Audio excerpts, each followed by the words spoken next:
The oil lamps cast dancing shadows across the makeshift stage as the traveling show rolled into the small town nestled at the foot of the Sangre de Cristo Mountains. It was late September, and the evening air carried the first bite of autumn. The ramshackle theater troupe had set up their worn canvas tent on the edge of Main Street, promising the townsfolk an evening of melodrama and music for 25 cents a head. Behind the stage, where moth-eaten curtains barely concealed the chaos of costume trunks and prop boxes, Clara Wells pressed herself into the darkest corner she could find. Her traveling dress, once a respectable brown wool, now bore the dust of 300 miles. She wasn't part of the show, had never been. She'd simply climbed aboard their wagon 2 towns back, offering what little money she had left for passage west. The troop master, a portly man with theatrical whiskers, had taken her coins without questions. In these parts, everyone understood that some stories were better left untold. Clara drew her knees to her chest, making herself smaller in the shadows. Through a gap in the curtains, she could see the audience filing in ranchers in their Sunday best, shop owners with their wives, cowboys fresh from the trail. Their laughter felt distant, belonging to a world she'd left behind. She closed her eyes, trying to shut out the memory of running. Always running. The floorboards creaked. Clara's eyes snapped open. A man stood at the edge of her hiding place, his silhouette tall against the lamplight. He wore the practical clothes of a working man: canvas pants, a flannel shirt rolled to the elbows, and boots that had seen better days. A weathered hat shadowed his face, but she could make out strong features marked by sun and wind. He'd come through the back entrance, probably looking for something or someone else entirely. For a moment, neither moved. Clara's heart hammered against her ribs. She'd been found. After all these miles, all these sleepless nights, someone had finally— "I don't aim to scare you," he said quietly. His voice was low, measured, like a man used to gentling spooked horses. Clara remained frozen, calculating her chances of slipping past him to the exit. But something in his stance, the careful distance he kept, the way his hands stayed visible and relaxed at his sides, made her pause. "You're not with the show," he observed, not a question. She shook her head slightly. "Thought not. Seen them perform in Cimarron last spring. You weren't with them then." He shifted his weight, and the lamplight caught his face better. Gray eyes, the color of winter sky, a day's worth of stubble on a jaw that looked carved from granite. Maybe 30, maybe 35. Hard to tell with men who worked under the sun. "Are you going to tell someone?" The words came out before Clara could stop them, her voice hoarse from disuse. "Tell them what, that a lady's sitting quiet in the dark, bothering no one." A ghost of a smile touched his lips. "Don't see how that's anyone's business but yours." Outside, the show was starting. A comedian's exaggerated voice filtered through the curtain, followed by scattered laughter. The man glanced toward the sound, then back at her. "Jonas McCrae," he said simply. "Got a ranch about 3 miles north. Came to town for supplies. Thought I'd see what all the fuss was about." He gestured vaguely toward the stage. "Didn't expect to find better entertainment back here." "I'm not entertainment," Clara said sharply, then immediately regretted the harshness. This man had done nothing but speak kindly to her. "No," he agreed. "I reckon you're not." They regarded each other in the dim light. Clara found herself studying him openly, now the calm way he stood, the patient set of his shoulders. Most men would have peppered her with questions by now, or worse, made assumptions. But Jonas McCrae simply waited, as if he had all the time in the world. "Clara," she offered finally. "Clara Wells." He nodded, accepting the name without comment. Whether he believed it was really hers didn't seem to matter to him. "You traveling with them long?" He indicated the theater troupe with a slight tilt of his head. "Just since Raton Pass. They're heading to Santa Fe after this." "And you?" Clara looked away. "I haven't decided." That was a lie? And they both knew it. A woman alone in the territories didn't have the luxury of indecision. But again, Jonas didn't press. "Well, Miss Wells," he said after a moment, "I should tell you that Tom Brennan, he's the sheriff here, makes a habit of checking on these traveling shows. Make sure there's no pickpockets or confidence men mixed in with the performers. He'll likely come through here before the night's over." Clara's breath caught. Sheriff. The word alone made her stomach clench. She forced herself to remain still. But Jonas must have seen something in her face. Of course, a man could get powerful thirsty watching a show. He continued conversationally. Might step out for a drink at Murphy's saloon. Might be gone. 15 or 20 minutes. Might even mention to Tom that he'd already checked back here. Found nothing but old props and dust. Clara stared at him. Why would you do that? Jonas was quiet for a long moment. When he spoke, his voice was thoughtful. My mother used to say that folks don't hide in the dark, unless they're running from something worse than shadows. Never knew her to be wrong about people. He turned to go, then paused. That stage there, it's no place for someone who needs real shelter. My ranch has a cabin, old foreman's place. Sits empty now. Has a good door that locks from the inside, if that matters. A person looking for somewhere to catch their breath might find it suitable. Clara found her voice. I have no money to pay rent. I didn't ask for any. Place needs cleaning anyway. You'd be doing me a favor. He touched the brim of his hat. I'll be heading back after the show. If you're of a mind to accept the offer, I'll have the wagon wait by the old cottonwood on the North Road. If not, I wish you safe travels. Miss Wells. He melted back into the shadows before Clara could respond. She heard his footsteps fade, then the soft click of the back door. Alone again. She pressed her palms against her eyes, trying to process what had just happened. A stranger had found her hiding like a frightened animal, and instead of questions or judgment, he'd offered shelter, no payment expected, no explanations required. It had to be a trap. In her experience, men didn't offer something for nothing. There was always a price, spoken or unspoken.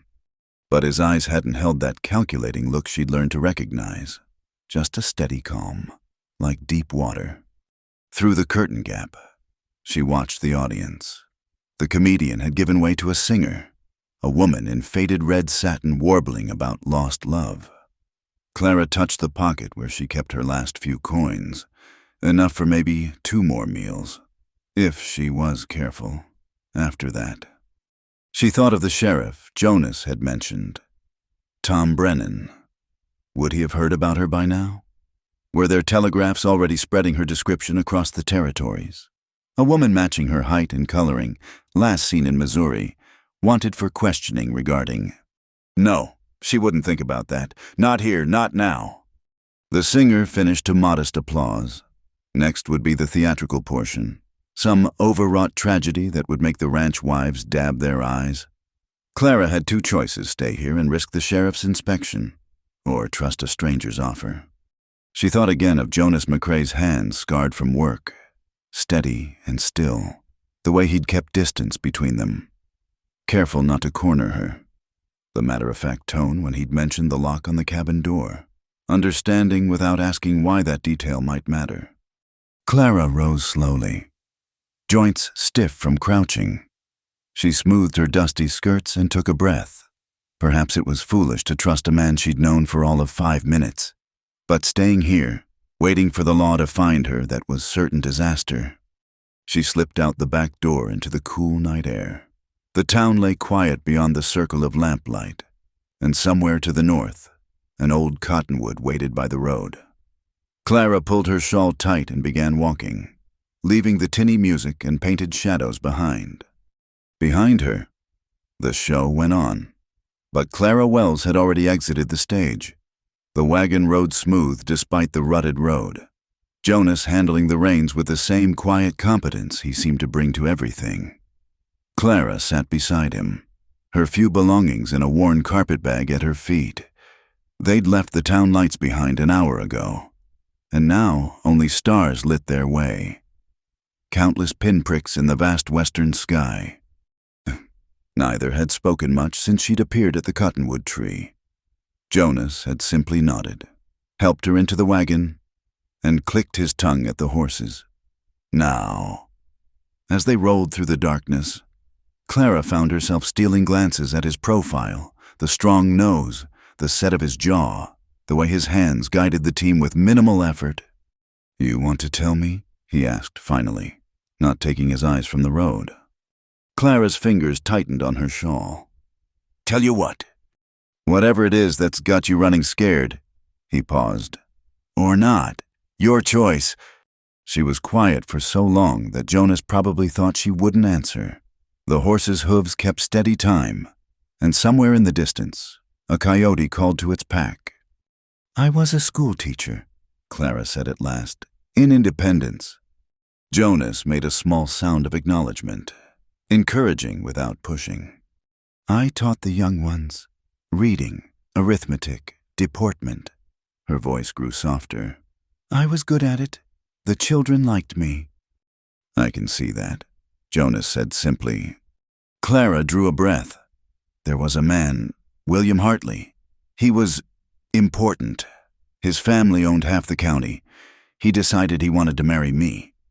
The words came haltingly at first, then faster, like water breaking through a dam. She told him about William's courtship flowers every day, expensive gifts she tried to refuse, his presence at every social function, how the whole town assumed she should be grateful for his attention. After all, Clara Wells was nobody special, an orphan who'd worked her way through normal school, living in a boarding house, mending her own clothes. "I said yes," she admitted. "What else could I do?" He was persistent, and everyone said I was lucky, so lucky. Jonas's jaw tightened almost imperceptibly, but he remained silent. The engagement lasted 3 months. 3 months of him deciding everything: what I wore, who I could speak to, which books I could read. He didn't like me teaching, said it wasn't fitting for his future wife. I was to resign after the wedding. She paused, gathering courage for the next part. "One evening, I went to his house to return some books he'd lent me. He was entertaining friends. I heard them through the study window, laughing about me, about how he'd finally worn down the prideful schoolmarm, how amusing it would be to break me properly once we were married." The horses slowed as they approached a creek crossing.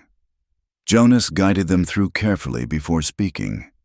"That when you left, not that night, I should have, but I didn't know how. Where would I go then? A week later," Clara's voice faltered, "there was an incident at his house. He'd been drinking, and he tried to claim what he considered already his. I fought back, pushed him. He fell down the stairs." Jonas looked at her then, a quick glance in the starlight.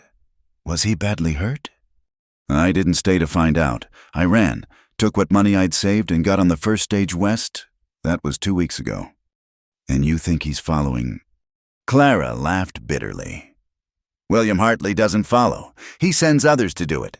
His family has connections everywhere. Lawmen, Pinkertons, bounty hunters. They'll say I stole from him. Or worse. Whatever story makes me the criminal and him the victim." They rode in silence for a time. Clara waited for Jonas to pull the wagon over, to tell her he'd made a mistake, that he couldn't harbor a fugitive. Instead, he pointed to a cluster of lights ahead. "That's my place," he said. "The main house is on the left. Cabin's about a quarter-mile past, near the tree line." As they drew closer, Clara could make out the shapes of buildings: a solid ranch house, a large barn, several outbuildings, everything neat and well-maintained. Speaking of hard work and pride of ownership. "You live alone?" she asked. "Have a few hands who bunk in the barn, Cookie who comes in to do for us, but yes, mostly alone." He guided the wagon past the main house toward a smaller structure barely visible among the cottonwoods. "Been that way since my partner died 2 winters back. Sam Hadley, we built this place together, up from nothing." There was loss in his voice, but not the raw kind, more like an old scar that only ached in certain weather. The cabin materialized from the shadows, a single-room structure with a pitched roof and a small porch, sturdy, if simple. Jonas brought the wagon to a stop and came around to help Clara down. His hands were warm and calloused, and he released her the moment her feet touched ground. "Let me get a lamp lit," he said, fishing a key from his pocket. Inside, the cabin was dusty but clean. A bed with a straw mattress against one wall, a small table with 2 chairs, a wood stove for heat and cooking. Jonas lit the lamp, and warm light filled the space. "It's not much," he began, but Clara shook her head. "It's perfect. It has walls and a door and a roof. That's more than I had an hour ago." Jonas moved to the stove, checking the damper. "I'll bring wood in the morning. There's a well out back for water. Privy's behind those aspens. I'll have Cookie bring some supplies tomorrow, flour, coffee, whatever you need." "I told you, I can't pay." "And I told you, I'm not asking." He straightened, facing her. "Miss Wells Clara, I don't know all of what you're running from, and that's your business. But nobody's going to bother you here. My land, my rules. And I don't take kindly to folks who'd hurt a woman." Clara felt her throat tighten. "Why are you doing this? You don't know me. I could be lying about everything." Jonas considered this. "Could be," he agreed. "But I've gotten pretty good at reading people.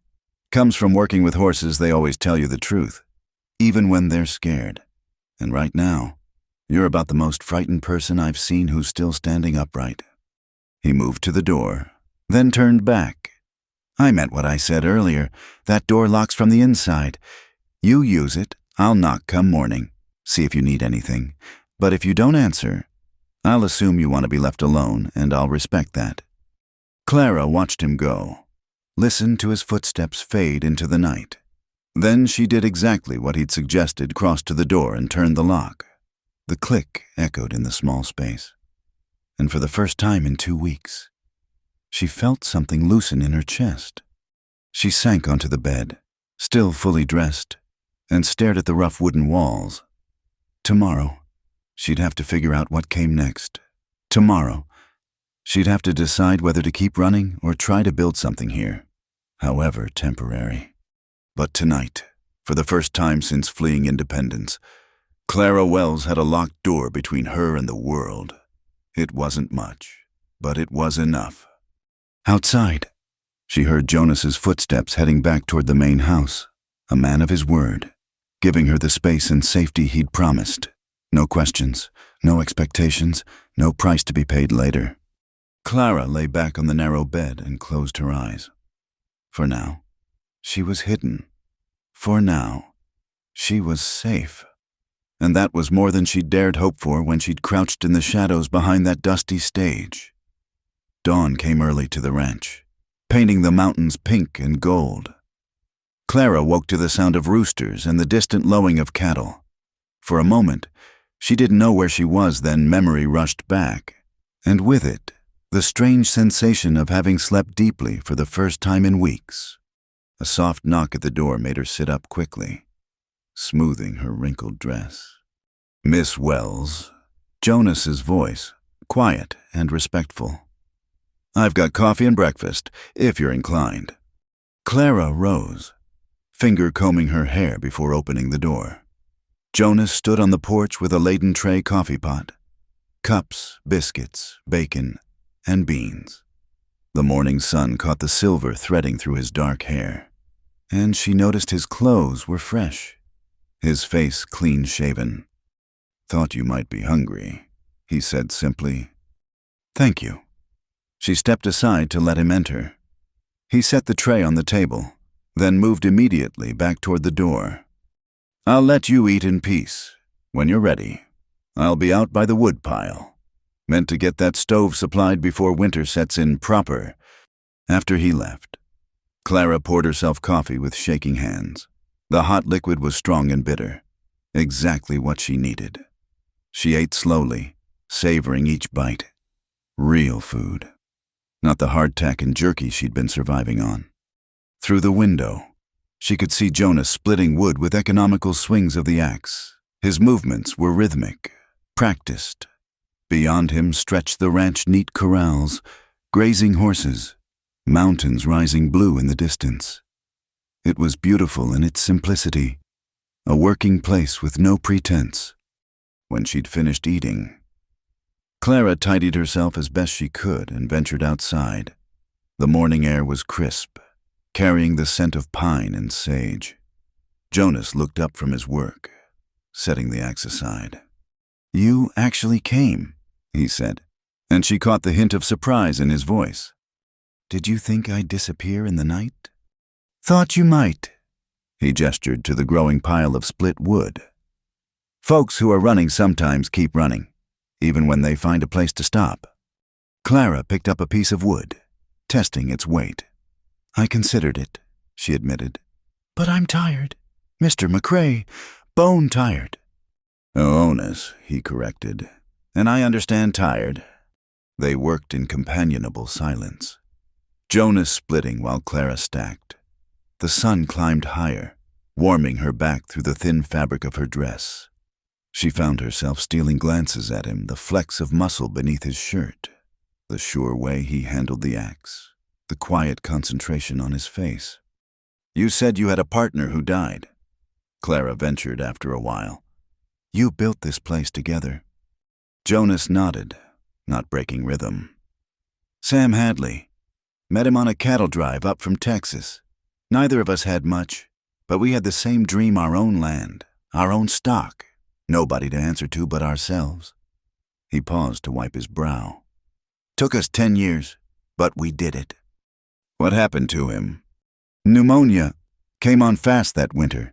By the time I got him to town, to the doctor—" Jonas shrugged, but Clara saw the tightness around his eyes. "Left me everything in his will. No family to speak of." "I'm sorry." It was his time. Jonas split another log with particular force. "We all got our time. Just matters what we do before it comes." A rider approached from the direction of town, and Clara instinctively stepped behind Jonas. He noticed but said nothing, just leaned on his axe and waited. The rider was young, maybe 16, with sandy hair poking from beneath his hat. "Morning, Mr. McCrae," the boy called out. "Cookie sent me to town for supplies. Said to ask if you needed anything particular." "Morning, Jim." Jonas glanced at Clara. "Have Cookie add some calico to the list. Maybe some thread and needles too. Whatever Mrs. Patterson has in the general store." Jim's eyes flicked curiously to Clara, but he just touched his hat. "Yes, sir. Anything else?" "That'll do. Tell Cookie I'll settle up with him later." After the boy rode off, Clara said quietly, "You don't need to buy me things. You planning to wear that same dress all winter?"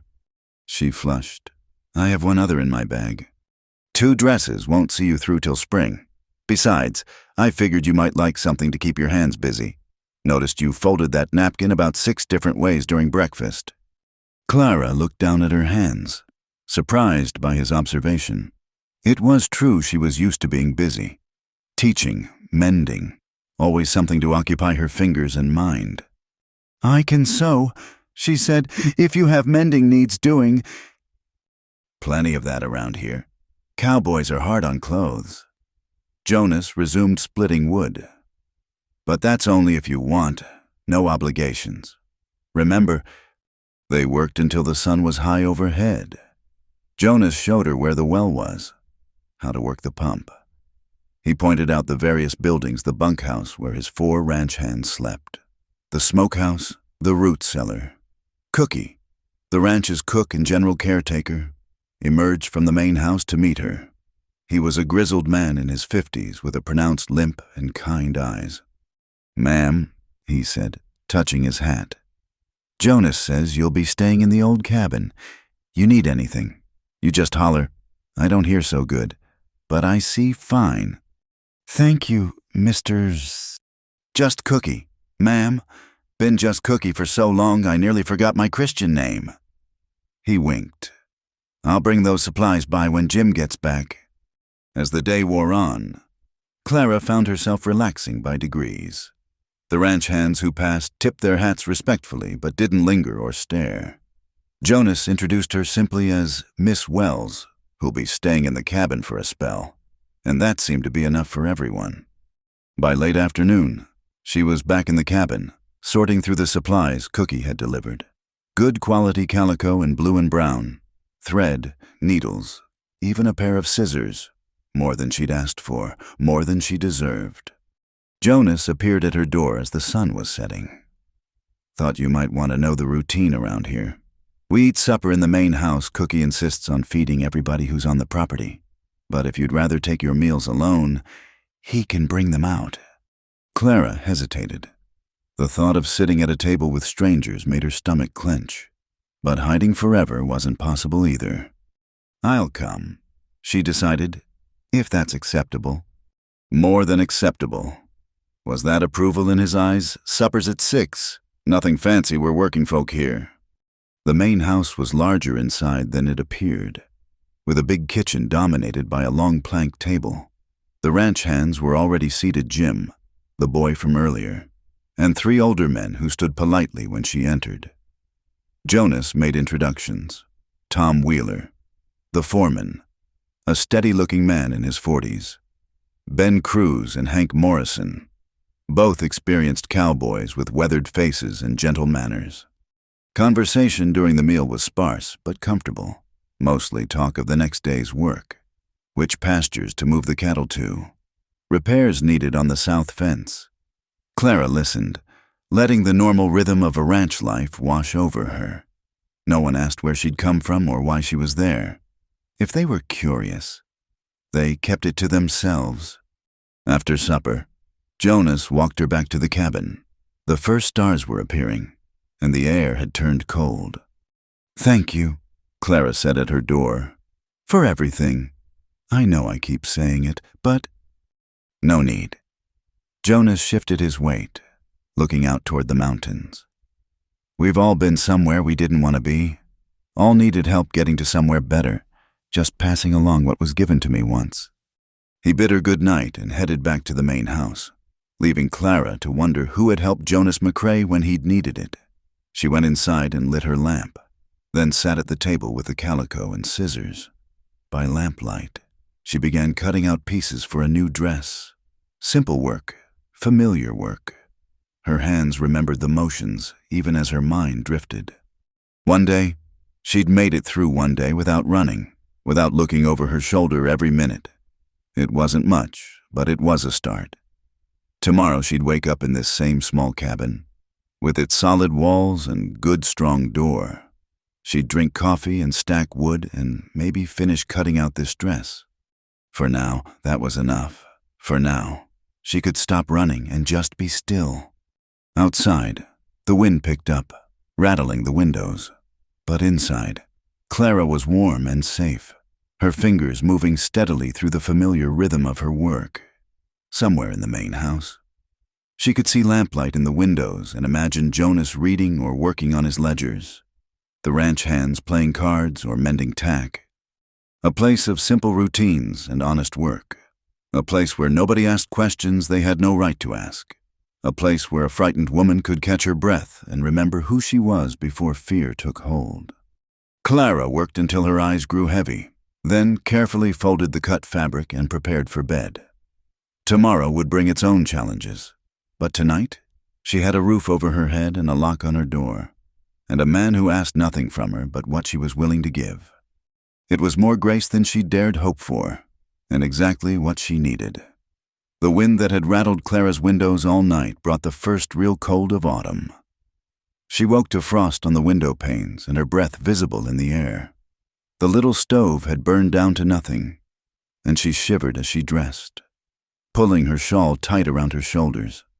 A week had passed since her arrival at the ranch. 7 days of quiet routine that had begun to smooth the sharp edges of her fear. She'd fallen into the rhythm of the place: early mornings, helping Cookie with breakfast. Afternoons mending the endless pile of torn shirts and worn pants the ranch hands produced. Evenings at the communal supper table, listening to the men's easy talk. But this morning felt different. The cold seemed to seep through the cabin walls. finding every crack and gap. Clara tried to light the stove, but her hands were clumsy with cold, and the kindling wouldn't catch. A knock interrupted her struggles. "Clara," Jonas's voice. "You all right in there?" She opened the door to find him bundled in a thick coat, carrying an armload of wood. His eyes took in her shivering form and the cold stove. "Fire went out," she said unnecessarily. "I can see that." He stepped inside without waiting for invitation, moving straight to the stove. Within minutes, he had a fire crackling, warmth beginning to spread through the small space. This cabin's not built for deep cold. Gaps in the chinking need filling before winter really sets in. Clara rubbed her hands together near the growing flames. "I didn't realize it would get cold so quickly." Mountain weather changes fast." Jonas fed more wood into the stove. "You can't stay out here when it gets worse. Pipes'll freeze, and you'll freeze with them." "I'll manage," Clara said quickly. "I don't want to impose." "It's not imposing when it's good sense." His tone was matter-of-fact. "Main house has a spare room. Sam's old room. Nobody's used it since you'd have privacy, and you wouldn't wake up with ice in your wash basin." Clara turned away, ostensibly to straighten the already neat table. The thought of moving into the main house, of being that much closer to Jonas and the daily life of the ranch, both thrilled and terrified her. In the cabin, she could maintain distance, pretend this was temporary. In the house, "I'll think about it," she said finally. Jonas nodded, not pushing. "Fair enough, but the offer stands." He moved toward the door, then paused. "Cookie's making flapjacks this morning. Better come quick before the hands eat them all." After breakfast, Clara took her mending to the main house porch, where the morning sun provided both light and warmth. She was working on one of Tom Wheeler's shirts when she heard horses approaching. Looking up, she saw 3 riders coming from the direction of town. Her needle stilled. Jonas emerged from the barn, wiping his hands on a rag. He positioned himself casually between the riders and the porch, but Clara noticed how his hand stayed near his hip, close to where a gun would hang if he were wearing one. The lead rider was a woman, well-dressed in a riding habit that probably cost more than Clara had seen in a year. Behind her rode 2 men who had the look of hired hands, though their clothes were too clean for working cowboys. "Mr. McCrae," the woman called out, her voice carrying the kind of authority that came with money. "I'm Mrs. Elizabeth Thornton. I believe we have business to discuss." "Ma'am?" Jonas touched his hat, but didn't move. "What kind of business might that be?" "Mrs." Thornton dismounted with practiced ease, handing her reins to one of her men. She was perhaps 40, handsome in a sharp-edged way, with calculating eyes that swept over the ranch and lingered on Clara. "I represent certain interests back east," she said. "We're looking for someone, a woman who might have passed this way recently." Clara's hands had gone very still in her lap. She forced herself to keep sewing, to not look up, to breathe normally. "Lots of folks pass through these parts," Jonas said evenly. "Could you be more specific?" "Mrs." Thornton produced a piece of paper from her jacket, even from the porch. Clara could see it was a handbill of some kind. "Clara Wells, 26 years old, brown hair, gray eyes, previously employed as a school teacher in Independence. She's wanted for questioning regarding a serious matter." Questioning, Jonas took the paper, studied it briefly. "This doesn't look like any official warrant I've seen. The family she wronged prefers to handle things privately. They're prepared to be generous to anyone who assists in locating her." "Mrs." Thornton's smile was cold. "Very generous." Jonas handed the paper back. "Haven't seen anyone matching that description." "Really, Mrs." Thornton's gaze moved deliberately to Clara. "And who might this be?" "That's Mrs. Martinez," Jonas said without missing a beat. "Cookie's daughter-in-law. She helps with the mending while her husband's on the trail drive." Clara kept her head down, But she could feel Mrs. Thornton's eyes boring into her. The woman took a step toward the porch. "Mrs. Martinez, is it you look familiar? Have we met?" Before Clara could respond, Jonas moved smoothly to block the woman's path. "Ma'am, I've answered your questions polite as I know how. Now, unless you have actual business here, I'll ask you to move along. This is private property." One of the hired men shifted in his saddle, hand moving toward his gun. Tom Wheeler materialized from the barn, rifle cradled casual-like in his arms. Ben and Hank emerged from the bunkhouse, similarly armed. "Mrs. Thornton's eyes narrowed. "There's no need for unpleasantness. Mr. McCrae, I'm simply trying to help a wronged family find justice." "Justice is what the law provides. Ma'am, you want to find someone, get a real warrant, and come back with the sheriff. Until then..."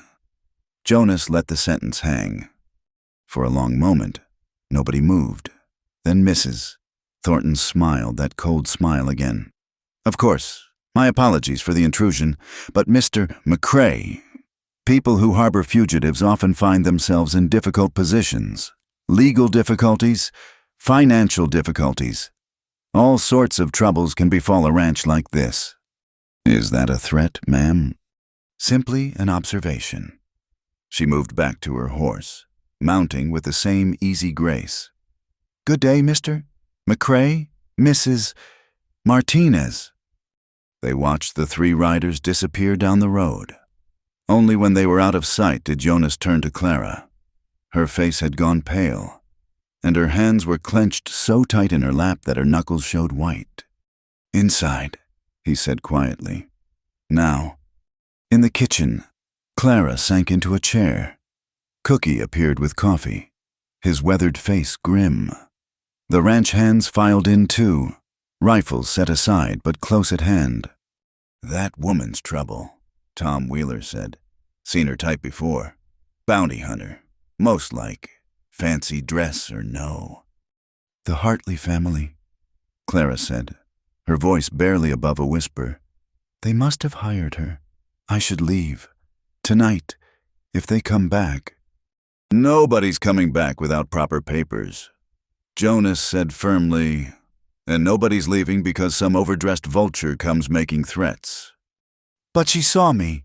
She knows..." "She suspects. That's different from knowing." Jonas sat across from her. "Clara, look at me." She raised her eyes to his, surprised by the use of her first name in front of the others. "You're under my protection here. Everyone on this ranch is... That's how it works. We take care of our own." "I'm not..." she began, but Hank interrupted. "You mend our clothes and help Cookie and sit at our table. Far as we're concerned, you're one of us. Ain't that right, boys?" The others nodded agreement. Cookie patted her shoulder with one gnarled hand. "But if they come back with the sheriff," Clara started. "Then we'll deal with that when it happens," Jonas said. "Tom Brennan's a fair man. He won't move without proper cause, and from what you've told me, they don't have any. A man falling downstairs isn't a crime, especially when he was forcing his attentions where they weren't wanted." Clara felt tears prick her eyes. These men, who barely knew her, were ready to stand between her and danger. It was more than she'd ever expected, more than she deserved.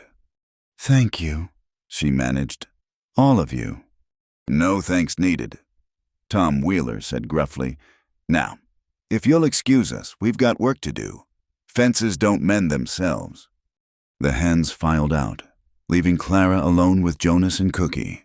The old cook busied himself at the stove, giving them a semblance of privacy. "She'll be back," Clara said. "Her kind always comes back." "Maybe, but this is my land, and I decide who's welcome on it." Jonas studied her face. "That offer of Sam's room, I think you should take it. Easier to keep an eye on things if you're in the main house." Clara knew he was right. The cabin was too isolated, too vulnerable. "All right," she said. "If you're sure." "I'm sure." He stood. I'll help you move your things this afternoon. Cookie, set another plate at the inside table from now on. Already planning on it, Cookie said without turning around. Jonas headed for the door, then paused. Clara, we've all got things in our past we'd rather stay there. Doesn't make us bad people, just makes us human. After he left, Clara sat in the warm kitchen, listening to Cookie hum tunelessly as he worked. Outside, she could hear the normal sounds of ranch work, resuming horses nickering, men calling to each other, the ring of hammer on metal from the forge.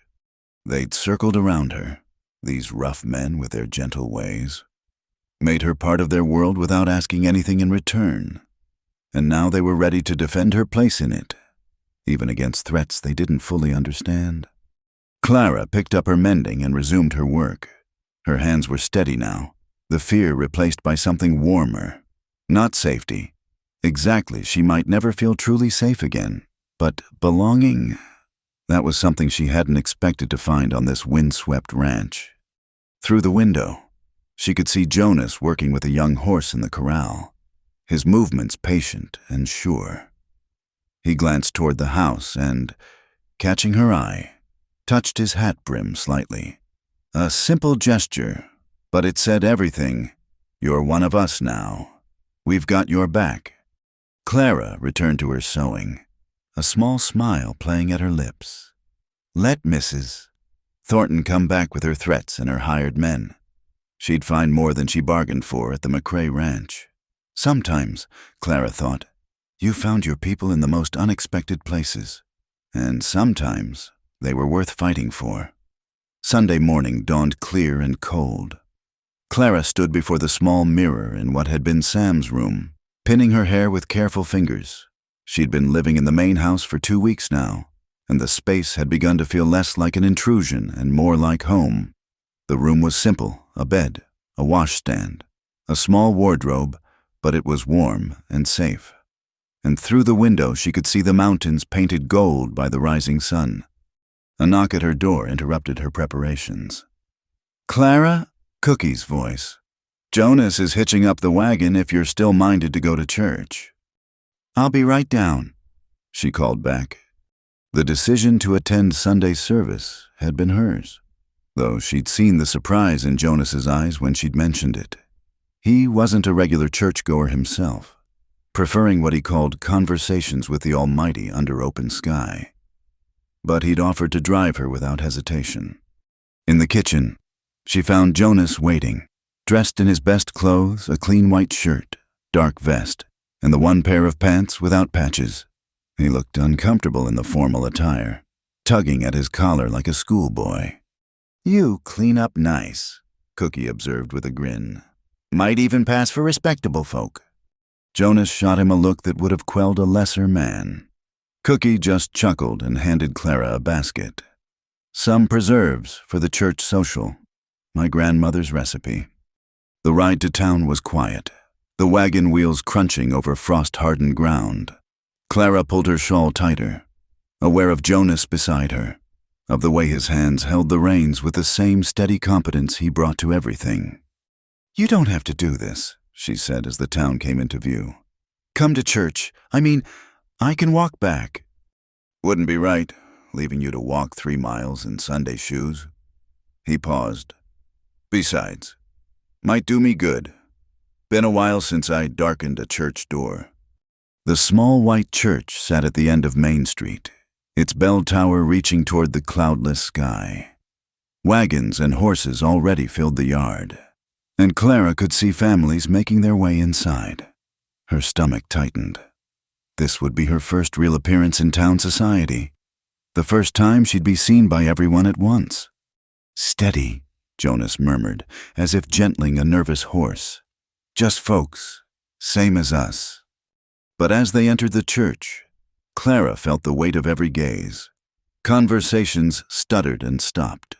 Women leaned together, whispering behind gloved hands. She recognized some faces from her trip to the general store, Mrs. Patterson, who'd sold her fabric, and her daughter Susan. Others were strangers, but their expressions were universal curiosity mixed with suspicion. Jonas guided her to a pew near the back, his hand barely touching her elbow, but his presence solid and reassuring. Tom Wheeler was already there with his wife, Mary, a plump, pleasant-faced woman who smiled warmly at Clara. "So nice to see you, dear," Mary Wheeler whispered. "Tom's told me how helpful you've been with the mending." Before Clara could respond, a shadow fell across the pew. Mrs. Thornton stood in the aisle, resplendent in burgundy silk, a small, satisfied smile playing at her lips. "Why, Mr. McCrae," she said, voice pitched to Carrie, "and your house guest. How nice to see you both in God's house." Jonas stood slowly, his movement forcing Mrs. Thornton to step back. "Ma'am," he said with cool politeness, "I believe you're in the wrong pew. The front rows are more suited to folks who think highly of themselves." A ripple of nervous laughter ran through nearby congregants. Mrs. Thornton's smile hardened. "I do hope your friend finds the sermon edifying. Today's topic is about truth and deception. How fitting." She swept away, leaving a wake of whispers. Clara kept her eyes fixed straight ahead, but she could feel the renewed stares, the speculation. Beside her, Jonas sat back down, his jaw tight. The service began, Reverend Davis taking his place at the pulpit. He was a younger man, earnest and sincere, and his sermon was indeed about truth, but not in the way Mrs. Thornton had implied. He spoke of truth as mercy, as understanding, as seeing past surface appearances to the heart beneath. "Judge not," he read from his Bible, "that ye be not judged, for with what judgment ye judge, ye shall be judged." Clara found herself relaxing slightly. The familiar rhythms of the service hymns, prayer, scripture wrapped around her like a half-forgotten comfort. She'd attended church regularly in Independence, before everything fell apart. It felt strange to be back, like trying on clothes from a different life. When it came time for the social after service, Clara would have slipped away, but Mary Wheeler linked arms with her. "Nonsense," she said firmly. "You'll come have some tea and cake like civilized folks. Let the biddies talk. They've got nothing better to do." In the church hall, Clara found herself in a small circle of ranchers' wives, Mary Wheeler acting as both shield and introducer. The women were polite, if reserved, asking careful questions about her sewing skills, discussing the coming winter, sharing recipes.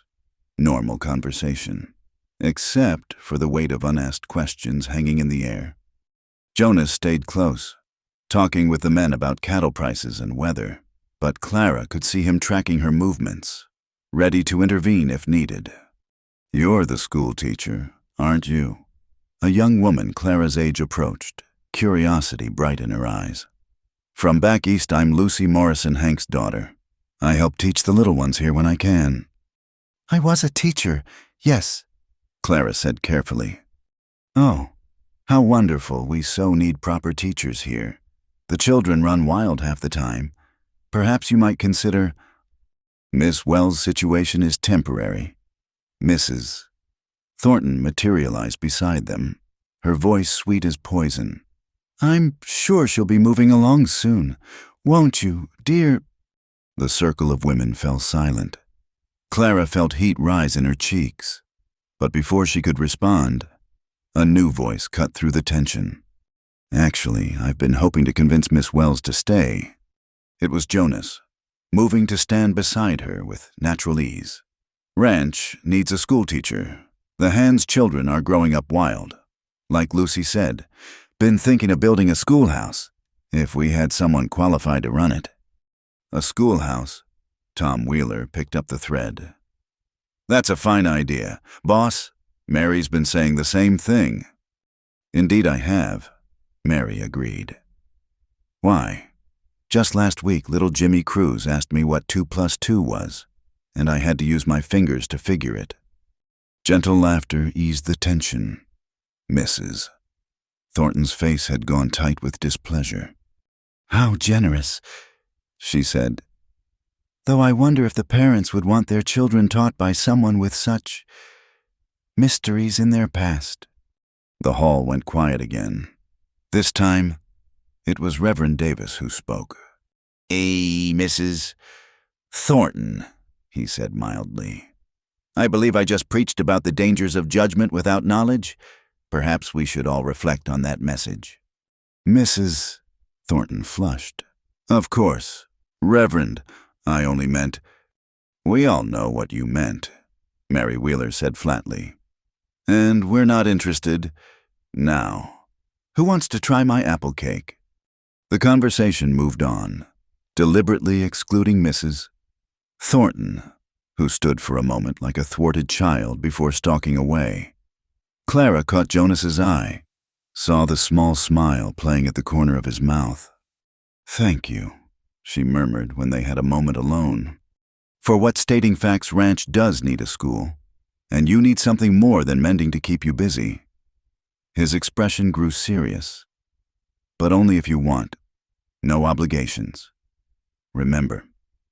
Clara looked around the hall at Mary Wheeler defending her to the other wives, at Lucy Morrison eagerly describing the local children's needs, at Reverend Davis moving through his flock with genuine care.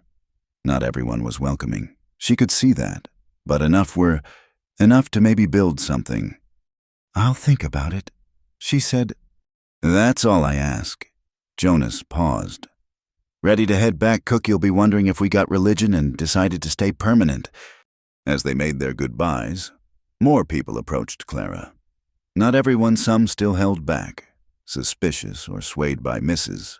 Thornton's insinuations, but a surprising number expressed interest in the school idea, mentioning children or grandchildren who could use proper learning. On the ride home, Clara sat quiet, processing the morning's events. The sun was high now, warming the air, and she let her shawl fall loose around her shoulders. "She won't give up," Clara said finally. "Mrs. Thornton, she'll keep pushing, keep making trouble." "Let her push," Jonas replied. "This is a strong community. Takes more than one bitter woman with money to break it." "Why did you say that about the school?" Jonas was quiet for a moment. "Wasn't just for show. Been thinking about it since you mentioned teaching. The ranch is growing. Tom's got 2 kids. Ben's got 3. Other spreads around here got young ones too. They deserve better than learning their letters from whoever's got time. And you think I should be their teacher even with everything? I think you're a teacher looking for students. And we've got students looking for a teacher. Seems simple enough to me." Clara studied his profile. "Nothing simple. Jonas, you know that." "Maybe not," he admitted. "But sometimes we make things harder than they need to be. Sometimes the best choice is the one right in front of us." They rode the rest of the way in companionable silence. As the ranch came into view, Clara found herself imagining it a small schoolhouse near the main buildings. Children's voices carrying across the yard, slate boards and readers and all the tools of learning she'd thought she'd left behind. It was dangerous to dream.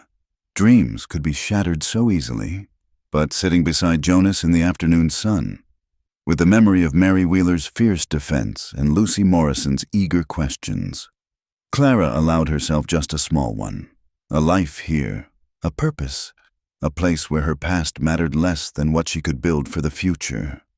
"I'll do it," she said suddenly. "The school. If you're serious, I'll do it." Jonas smiled, the expression transforming his usually serious face. "I'm always serious. Clara, you should know that by now." As they pulled into the ranch yard, Cookie emerged from the house, wooden spoon in hand. "Well," he called, "did the roof fall in when Jonas McCrae walked through those church doors?" "Still standing," Jonas called back, though there were a few close calls. Clara laughed, really laughed for the first time in weeks. It felt strange and wonderful, like stretching muscles too long held tight.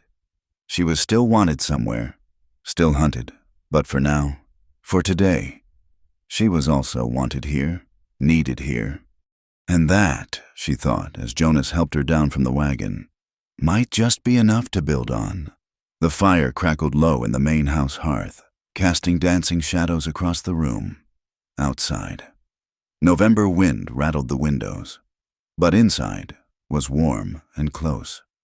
Clara sat in the chair nearest the fire, a pile of arithmetic primers in her lap books Jonas had ordered from Denver for the school that was slowly taking shape.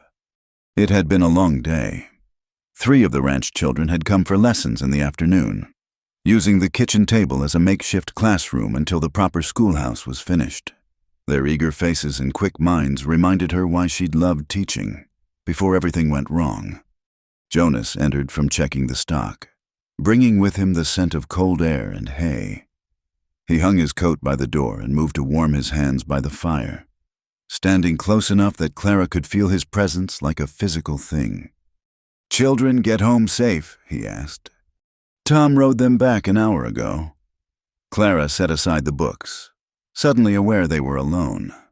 Cookie had retired to his room off the kitchen, and the hands were in the bunkhouse playing cards. "Coffee's still hot if you want some." In a minute, Jonas remained by the fire, staring into the flames. There was something different about him tonight, a tension in his shoulders she'd learned to read over the past weeks. "What is it?" she asked softly. He was quiet so long she thought he wouldn't answer. Then, "Had a visitor today while you were teaching. Pinkerton man." Clara's breath caught. Her hands clenched in her lap, knuckles white against the dark fabric of her dress. "He showed me papers." Jonas continued, still not looking at her. "Real ones this time. Warrant for your arrest. Signed by a judge in Missouri." The room seemed to tilt. Clara gripped the arms of her chair, fighting the urge to run. Where would she go into the snow, into the darkness? "What did you tell him?" Her voice came out steadier than she felt. Now Jonas did turn, his gray eyes finding hers across the space between them. "Told him I hadn't seen anyone matching that description. Told him he was welcome to water his horse and move along." "Jonas!" "He didn't believe me, of course. Said he'd be back with the sheriff. Make a proper search." Jonas moved to the chair across from hers, sitting with his elbows on his knees, hands clasped. "Clara, I need to know, did you do what they say you did?" She met his gaze directly. "William fell down the stairs. I pushed him. Yes, he was trying to force himself on me. I pushed him to get away." "Did he die?" The question hung between them like a blade. Clara closed her eyes, remembering that night the smell of whiskey on William's breath, his hands tearing at her dress, the desperate shove, the terrible sound of his body hitting each step. "I don't know," she whispered. "I ran, but the warrant. If they're charging me with murder..." Could be he lived and his family wants you brought back for attempted murder. Could be they're just throwing big words around to scare folks into cooperating. Jonas leaned back in his chair. Either way, we need to make some decisions. Clara stood abruptly, pacing to the window. Her reflection stared back from the dark glass pale face, haunted eyes. "I'll leave tonight. I've brought you enough trouble. Sit down." The quiet command in his voice stopped her. She turned to find Jonas watching her with that steady gaze she'd come to rely on. "I said we need to make decisions. Not you. We." He waited until she returned to her chair. "Now, the way I see it, we've got 3 choices. 1, you run. Keep running. Maybe find somewhere they won't follow." "That's what I should do?" "Maybe. But hear the other options first. 2, we wait for them to come back with Sheriff Brennan. You tell your story to him. Hope for a fair hearing. Tom's a good man, but he's also a lawman. He'll have to follow the warrant." Clara shuddered. The thought of being dragged back to Missouri, to William's family and their money and influence. "What's the 3rd option?" Jonas was quiet for a moment, and when he spoke, his voice was careful. "Third option is you become someone else, someone they can't arrest because she doesn't exist on any warrant." "I don't understand." "Marriage." Jonas said simply, "You marry, take your husband's name, become a legal resident of this territory instead of Missouri. Makes things complicated for anyone trying to serve papers on Clara Wells when there's no Clara Wells here anymore. The fire popped, sending sparks up the chimney. Clara stared at Jonas, trying to read his expression in the flickering light. Are you proposing? I'm presenting options. He said carefully, a business arrangement, if you will. Protection under the law. You'd be Mrs. Jonas McCrae on paper. Safe from Missouri warrants. We'd work out the rest as needed. Clara felt heat rise in her cheeks. That's not fair to you, to be tied to a woman who's brought nothing but trouble. You've brought a school to this ranch, hope to the children around here. You've brought life back to this house that's been too quiet too long. Jonas leaned forward. But this isn't about what you've brought or what I might want. It's about keeping you safe. That's all. That's all? Clara heard herself ask. Just a business arrangement. Something flickered in Jonas's eyes there, and gone so fast she might have imagined it. Unless you want it to be something else. The words hung in the air between them. Clara thought of all the small moments over the past weeks Jonas teaching her to ride. His hand steady on hers as she learned to hold the reins. The way he looked at her when he thought she wasn't watching. The careful distance he always maintained. Respecting the boundaries she'd built around herself.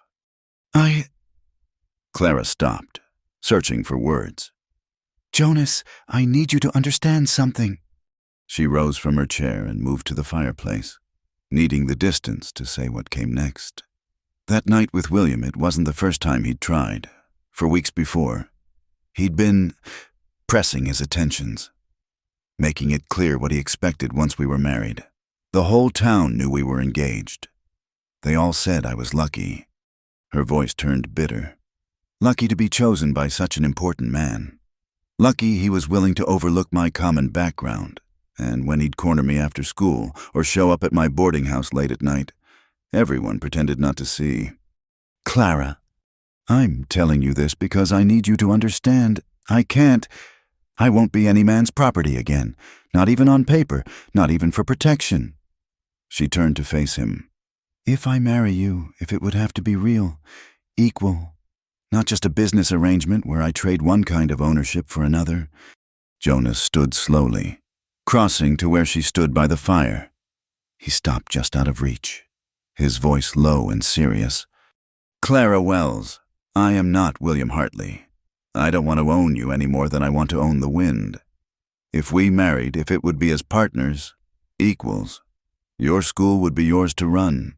Your choices would be your own to make. I'd ask nothing from you that you weren't willing to give freely. And if I was never willing to give certain things, Jonas's expression didn't change. Then they wouldn't be given or taken ever.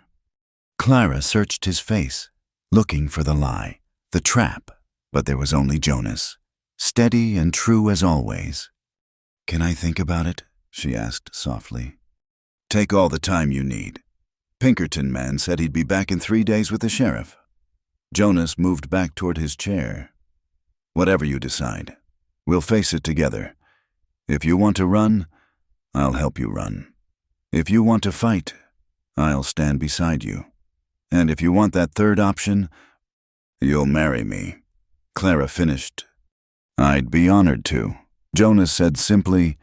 Later, Clara lay in her bed listening to the wind howl outside. 3 days to decide her future. 3 days to choose between running forever, facing a rigged trial, or binding herself to a man she was only beginning to know. But as she drifted towards sleep, it wasn't fear that filled her thoughts. It was the memory of Jonas saying her choices would be her own. The quiet certainty in his voice when he'd promised never to take what wasn't freely given. Maybe, just maybe, there was a fourth option. Not just marriage as protection, but something deeper, something built on respect and trust and the careful affection she'd seen growing between them these past weeks. Do you want my first night? She'd asked him once, desperate and afraid, trying to pay for kindness the only way she thought men valued. I want what you want to give, he'd told her then. Nothing more, nothing less. Now he was offering her protection, partnership, a new name, and a new life, asking nothing in return but what she was willing to offer. 3 days to decide.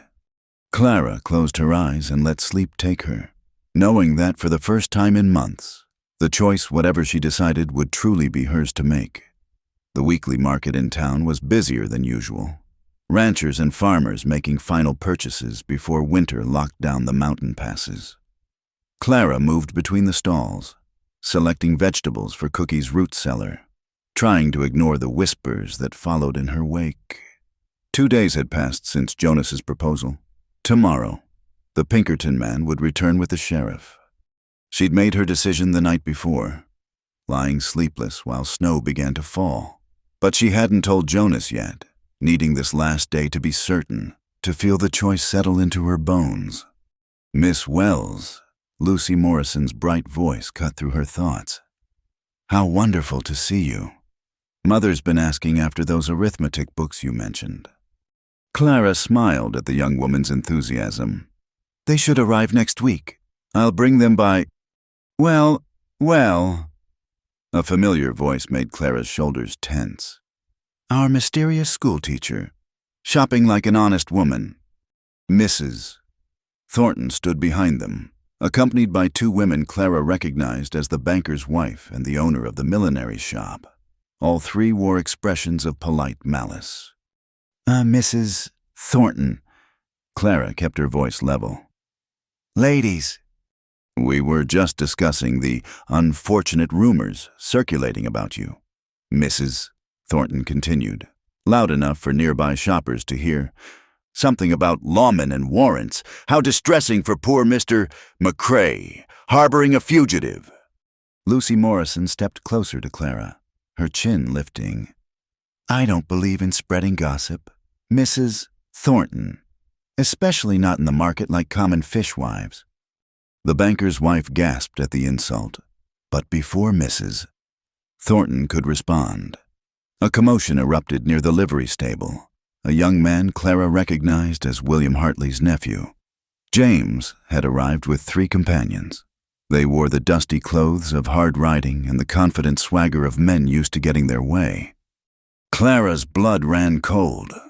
She'd hoped William's family would leave the hunting to hired men, but clearly they wanted personal involvement in her capture. James Hartley spotted her immediately, his face lighting with cruel satisfaction. He strode over, his friends flanking him like hunting dogs. "Clara Wells," he announced loudly. "Or should I say, the woman who tried to murder my uncle." The market went silent. All eyes turned to their corner. Conversations dying mid-sentence. Clara stood frozen, aware of Lucy's hand gripping her arm, of Mrs. Thornton's triumphant smile. "I don't know what you're talking about," Clara managed. "No." James pulled a paper from his coat. "Then why does this warrant have your name on it? Why did you run like a thief in the night after pushing my uncle down the stairs?" "Your uncle," Clara said, finding her voice, "was forcing himself on me. I defended myself." "Liar." James stepped closer, and Clara instinctively backed away. "My uncle is a respected man, engaged to be married to you. You attacked him in his own home and left him for dead." "That's enough."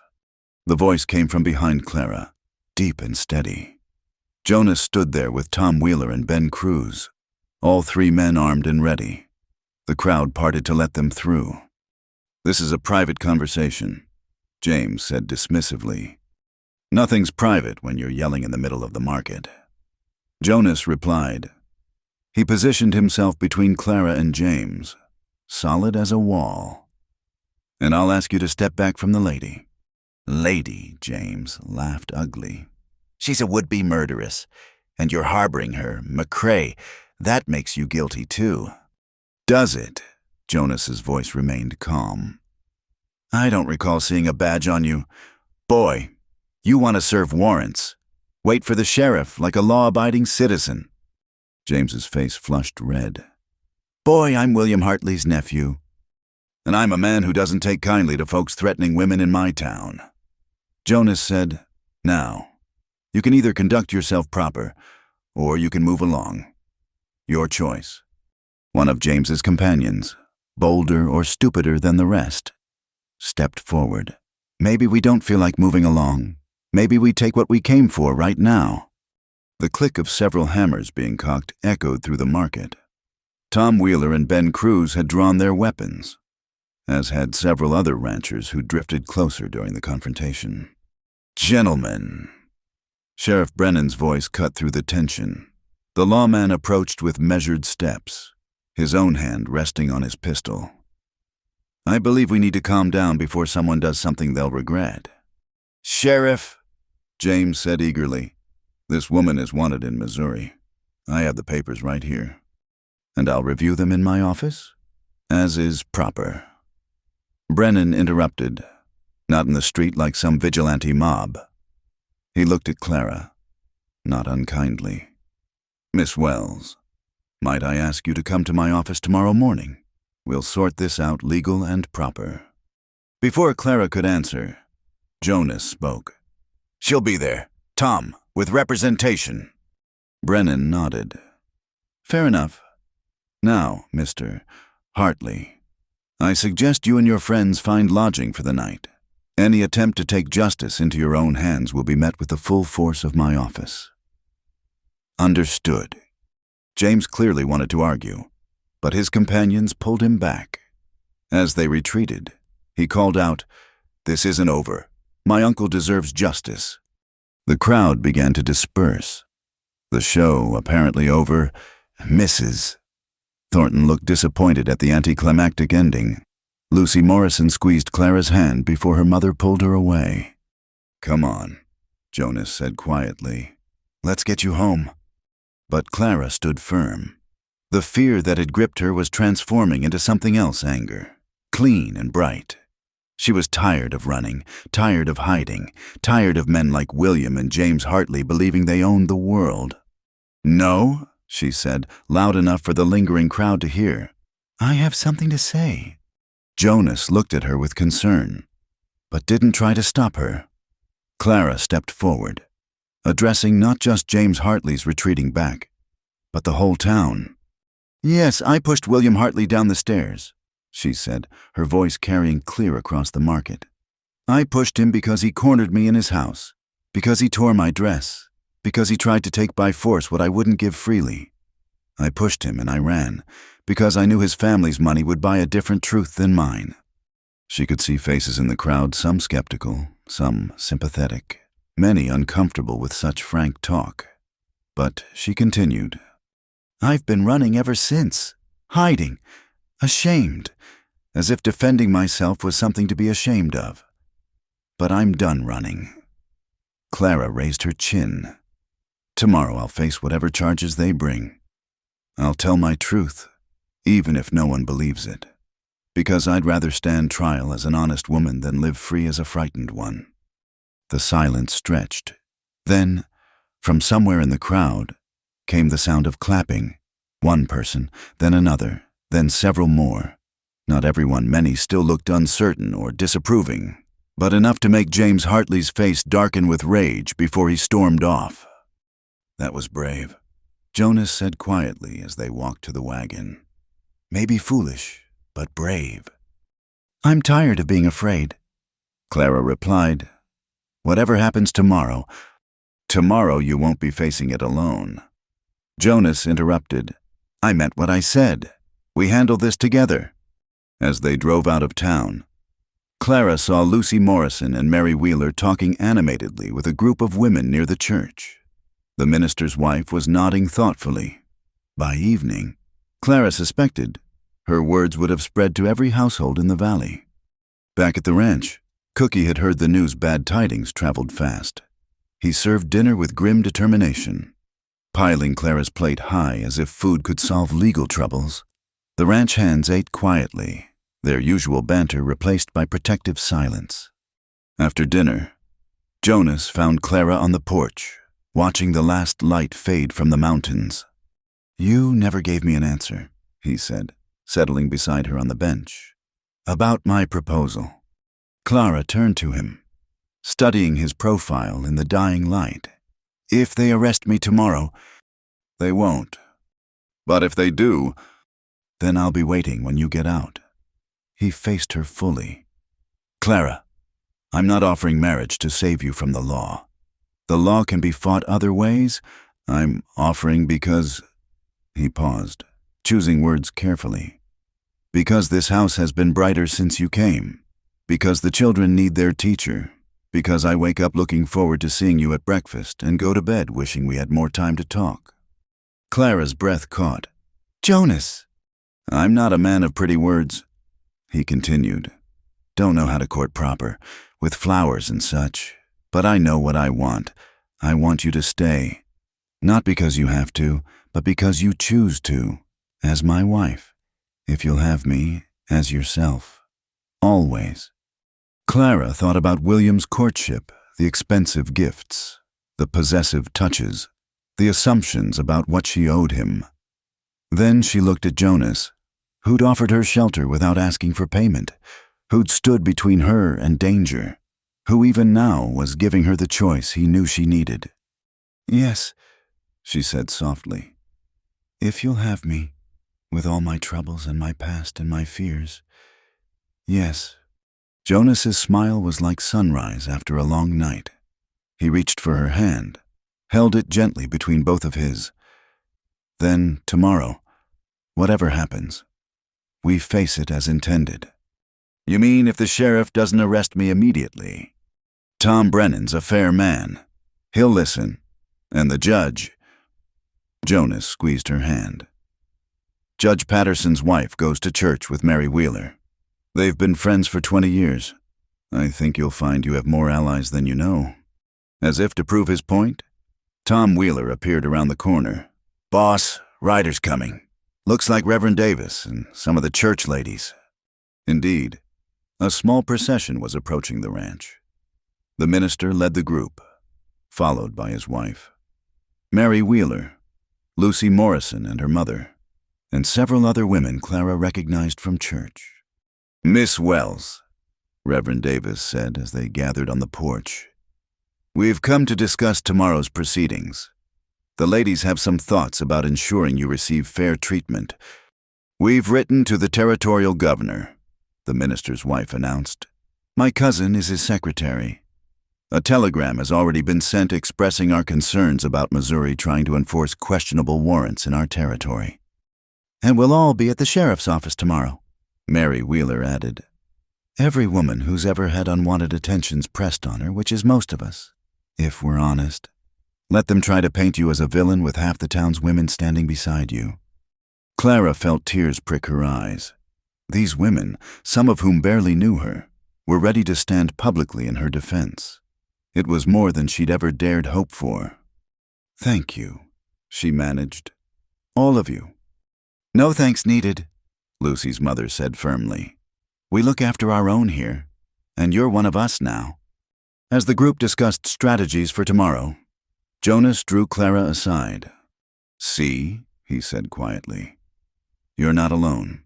Haven't been since the night you chose to trust a stranger by a cottonwood tree." Clara leaned into his solid warmth, allowing herself this moment of peace before tomorrow's storm. Whatever came next, she would face it with her head high and Jonas McCrae beside her. She was done running, done hiding. Tomorrow, she would stand in the light and speak her truth. And maybe, just maybe, that would be enough.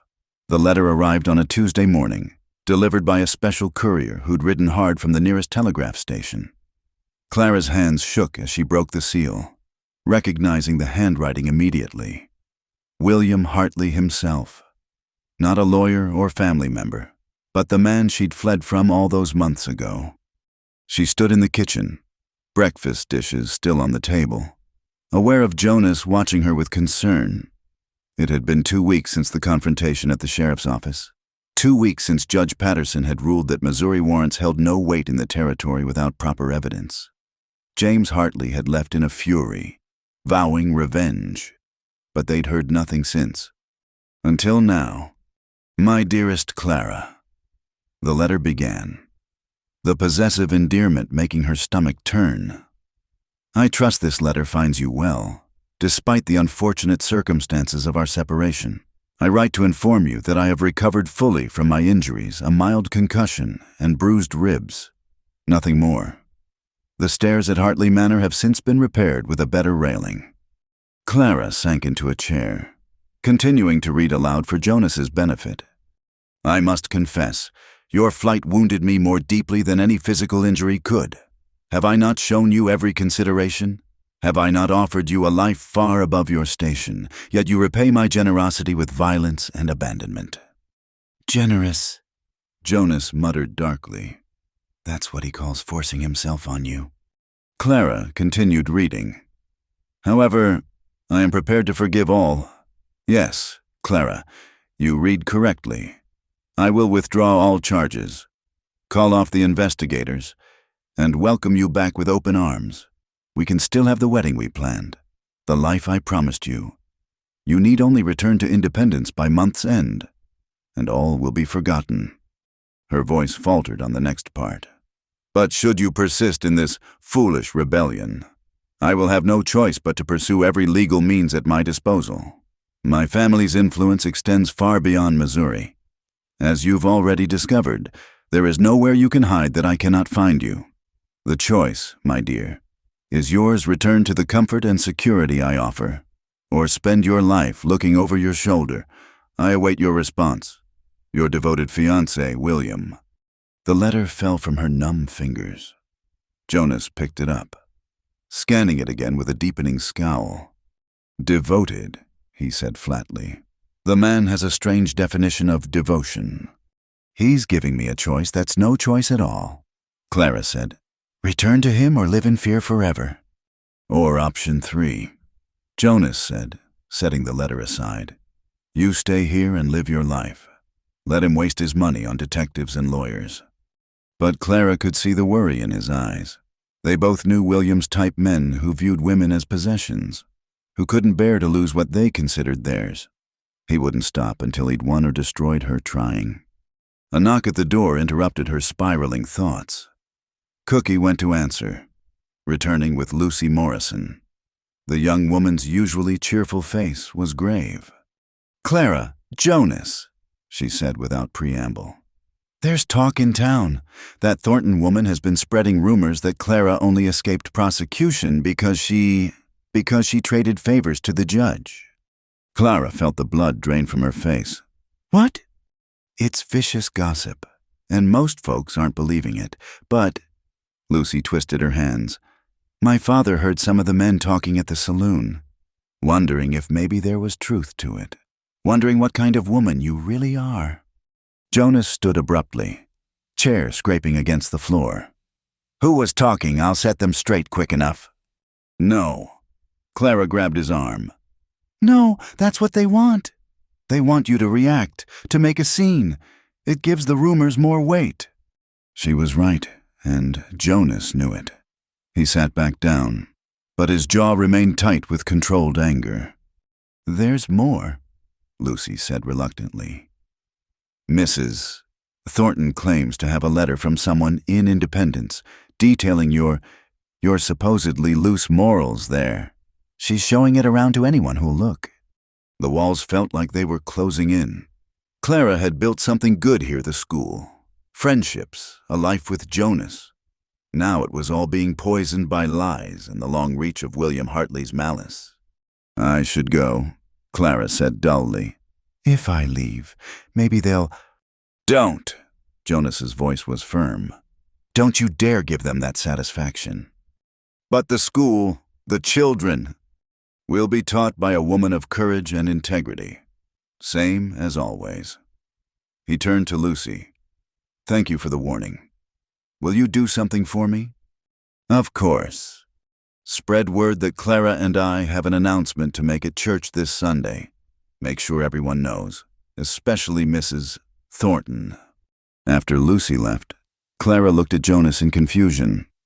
"What announcement?" "The one where I stand up in front of God and everyone and declare my intention to marry you. Let them try to spread their poison about my intended bride. They'll find I'm not as civilized as I appear." That evening, Clara found herself restless despite the day's emotional toll. She'd retired early but couldn't sleep. finally giving up and wrapping herself in a shawl to sit by her window. The ranch lay quiet under starlight, peaceful in a way that seemed to mock her inner turmoil. A soft tap at her door made her turn. "Come in."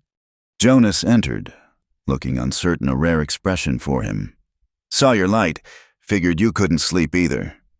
"Too many thoughts," Clara admitted. He moved to sit in the chair across from her, maintaining the careful distance he always did when in her room. "Want to share them?" Clara was quiet for a moment, then spoke in a rush. "I'm afraid I've ruined everything. Your reputation, the ranches standing in town. The families might not send their children to learn from a woman with such rumors." "Clara," Jonas leaned forward. "Do you remember what I told you that first night? My land, my rules. That goes for the school too. Any parent who believes gossip over the evidence of their own eyes doesn't deserve to have you teaching their children." "But—" "No buts. Tomorrow we'll go to town like normal. You'll buy your supplies. I'll do my business. We'll show them that their whispers mean nothing. And if William comes himself, if he doesn't accept my refusal—" Jonas was quiet for a long moment. When he spoke, his voice carried a edge she'd never heard before. "Then he'll learn that the territories are different from Missouri. Out here, a man who won't take no for an answer might find himself on the wrong end of frontier justice. I don't want you to protect what's mine, the woman I'm going to marry, the life we're building." Jonas shook his head. "Clara, I've been patient, I've been civilized. But if William Hartley shows up here thinking he can drag you back to a life you don't want, he'll discover I have limits." The fierce protectiveness in his voice made Clara's heart race.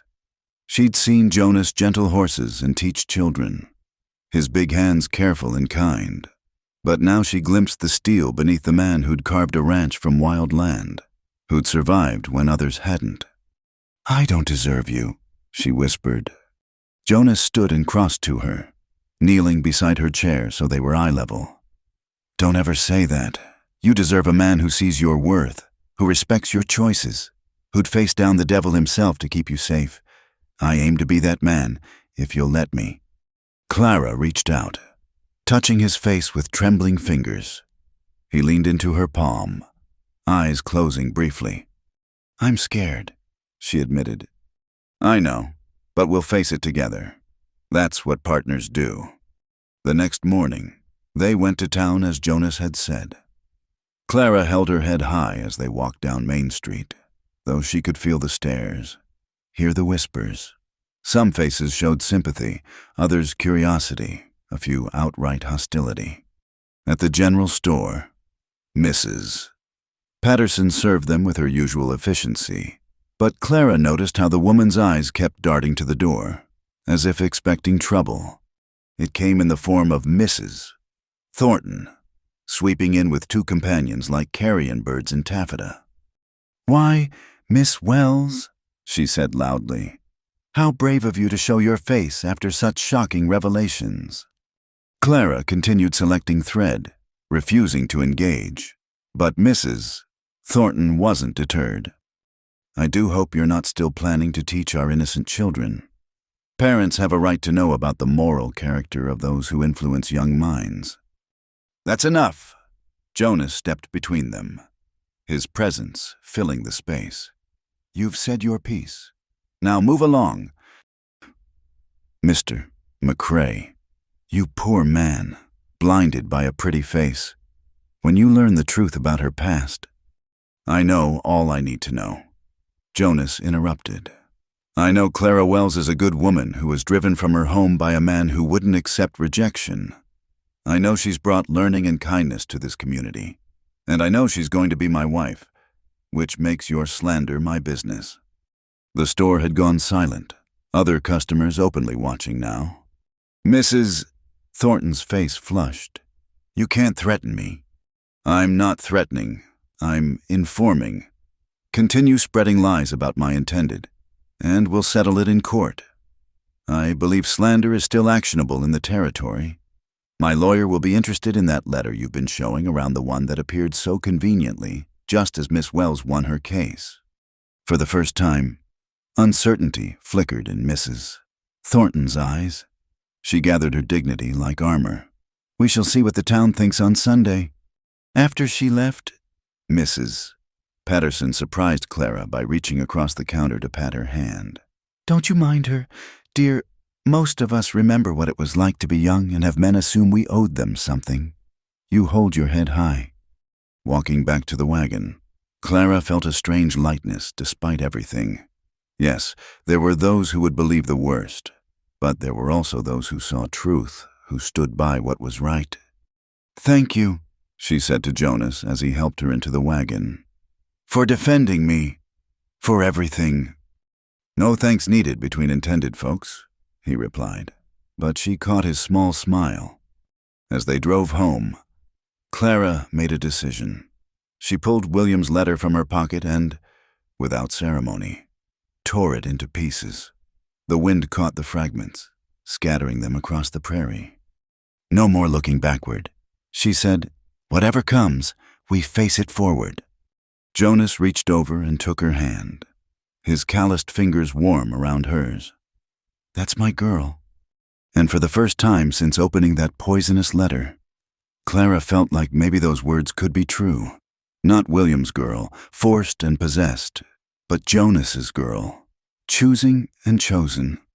The ranch came into view, smoke rising peacefully from the chimneys, the nearly finished schoolhouse standing proud beside the main barn. Her home, her life. Worth fighting for, worth any amount of gossip and slander.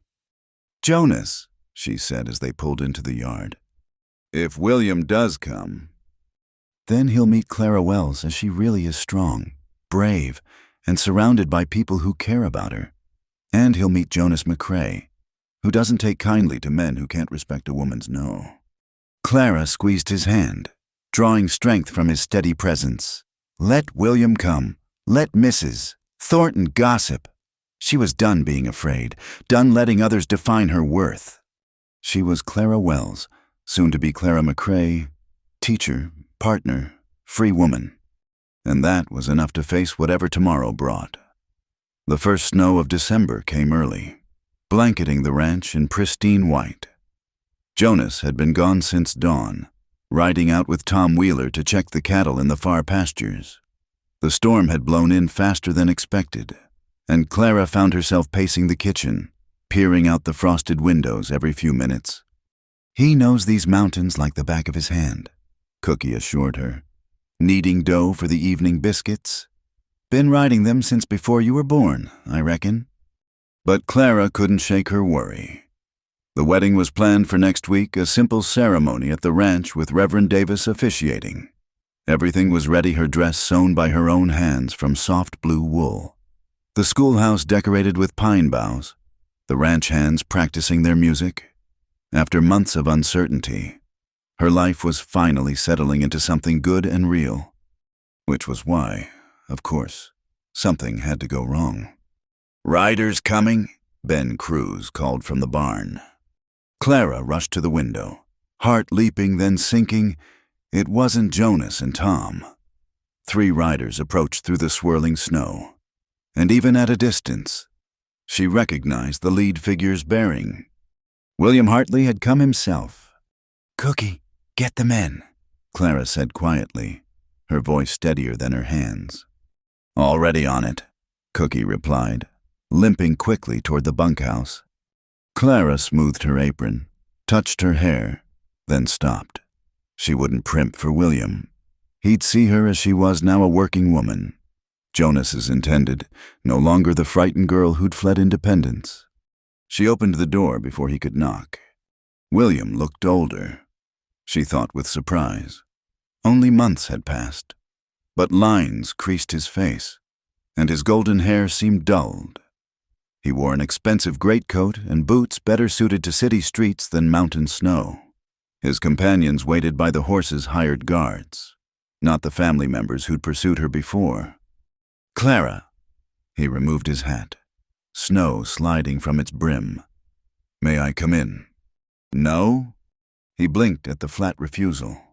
In their past, she'd always been accommodating, always trying to smooth over his moods. Clara, please, I've come all this way. Surely you can spare me a few minutes of conversation. Say what you came to say, William, then leave. His jaw tightened, but he maintained his civilized veneer. Very well. I've come to bring you home. I've withdrawn all charges. As promised. There's nothing keeping you here now. Everything is keeping me here.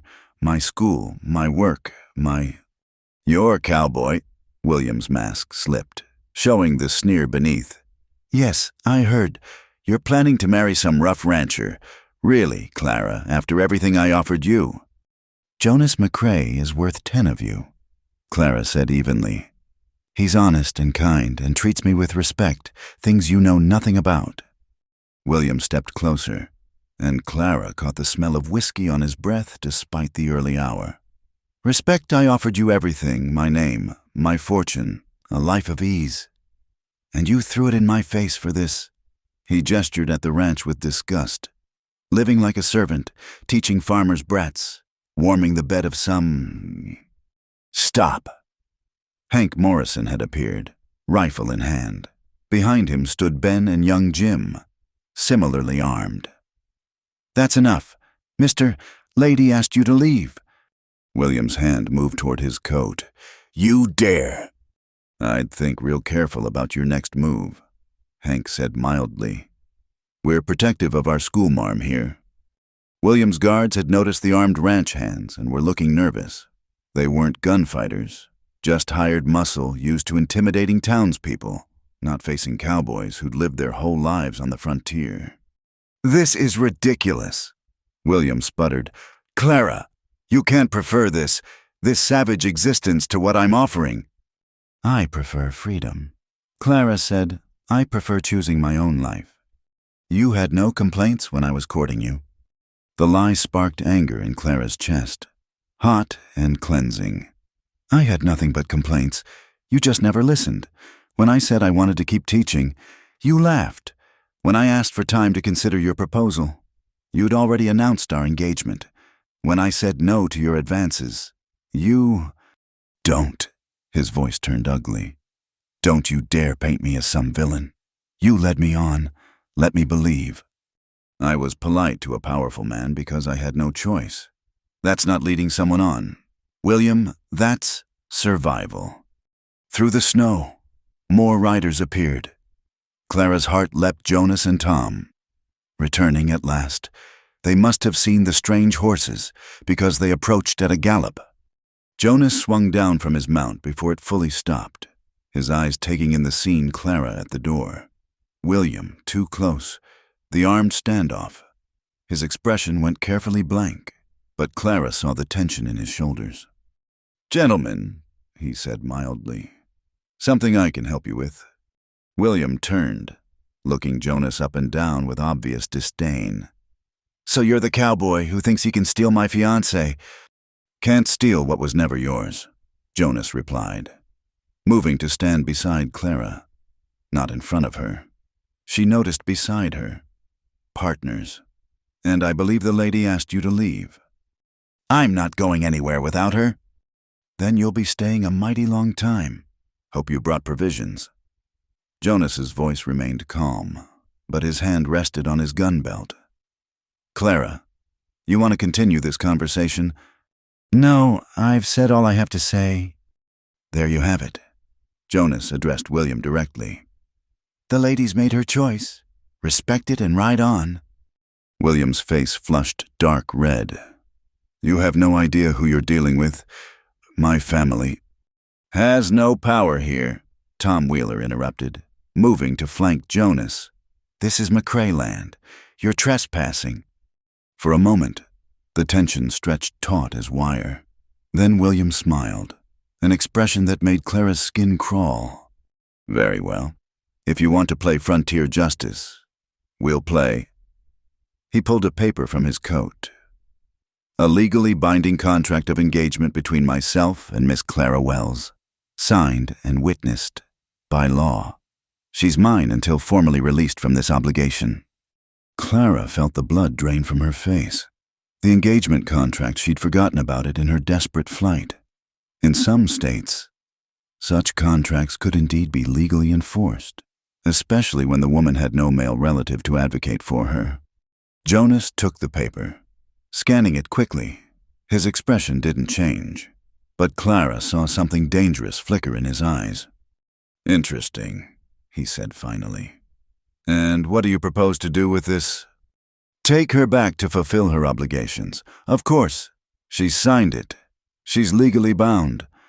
"I signed it under duress," Clara protested. "You gave me no choice." "You had every choice," William snapped. "You chose security and comfort. Now you want to renege because some rough cowboy turned your head. The law doesn't work that way." Jonas handed the contract back. "You're right. The law might not work that way, but justice does." He turned to Clara. "Inside, sweetheart. Now." "Jonas." "Trust me." Clara reluctantly moved back into the house, but stayed where she could hear. "Mr. Hartley," Jonas said, his voice carrying that dangerous edge she'd heard only once before. "Let me explain something about how things work out here. We don't much care for men who force women into arrangements they don't want. We care even less for men who try to hide behind papers when a lady said no." "Are you threatening me?" "I'm educating you. See, you could try to enforce that contract. You could go to the territorial judge, make your case, might even win. But then you'd have to collect, wouldn't you? And Clara here has friends, good friends, the kind who might take exception to you dragging her away against her will." "This is kidnapping." "This is protection." Tom Wheeler spoke up. "The lady came here of her own free will. She's staying of her own free will. Any court would see that."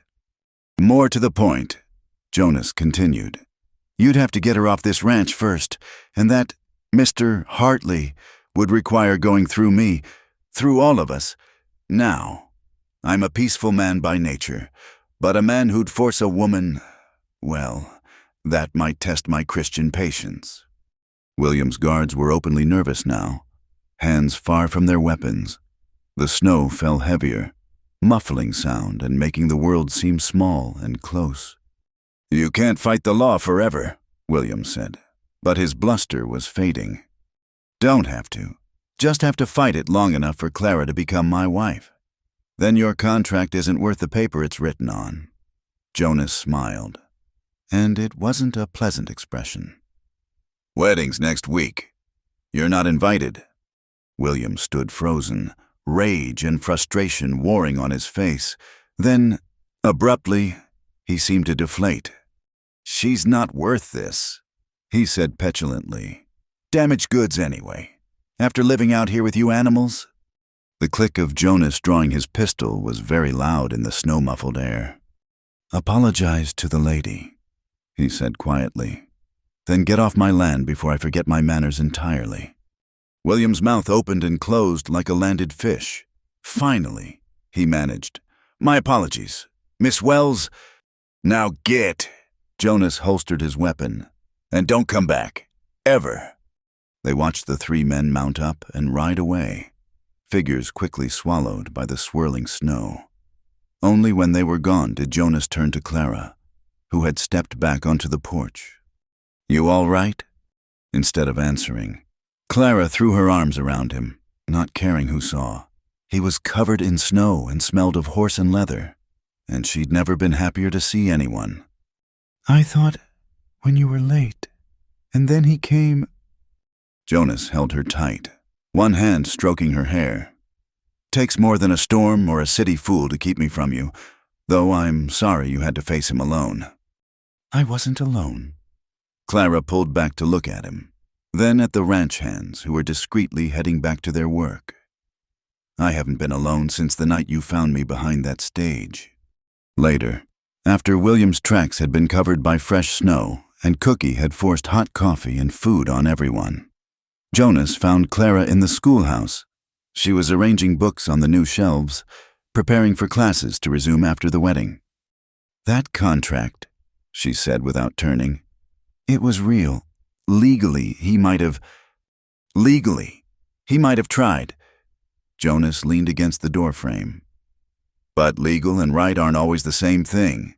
And I meant what I said. He'd have to go through me to get to you. Clara set down her books and faced him. You'd have shot him if he hadn't apologized. Maybe. Jonas was quiet for a moment. Does that bother you? It should, Clara said slowly. A good woman should be horrified at violence. But honestly, I'm just grateful to have someone willing to fight for me.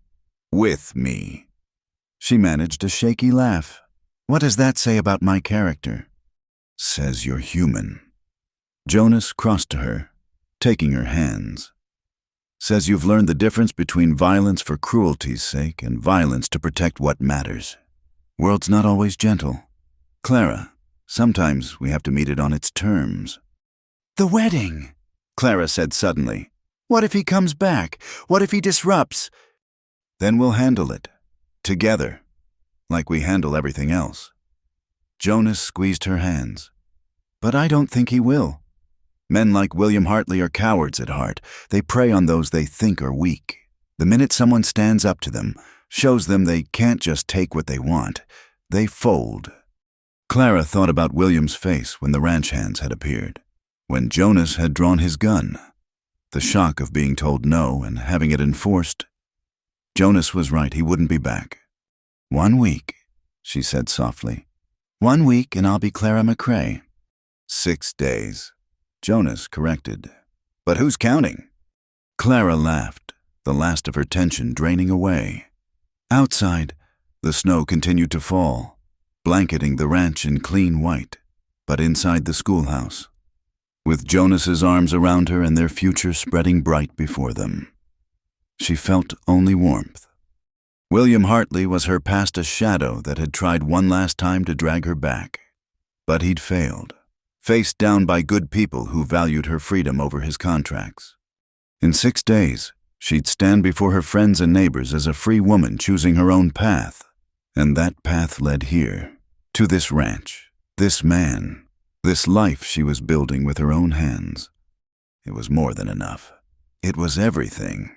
The first day of spring came gentle to the ranch, melting the last stubborn patches of snow and coaxing green shoots from the earth. Clara stood in the doorway of the schoolhouse, watching her students scatter homeward across the flowering meadow. 6 months had passed since her wedding to Jonas. 6 months of building a life that felt more solid and real with each passing day. Mrs. McCrae? Little Sarah Wheeler came running back, braids flying. I forgot to give you this. She thrust a folded paper into Clara's hands, a drawing of the schoolhouse with stick figures meant to be the students and Clara herself, identified by the carefully rendered blue dress. It's beautiful. Sarah, thank you. Clara tucked the drawing into her basket with the others she'd collected over the months. Her desk drawer was full of such treasures now. As Sarah scampered off to catch up with her brother, Clara began tidying the schoolroom.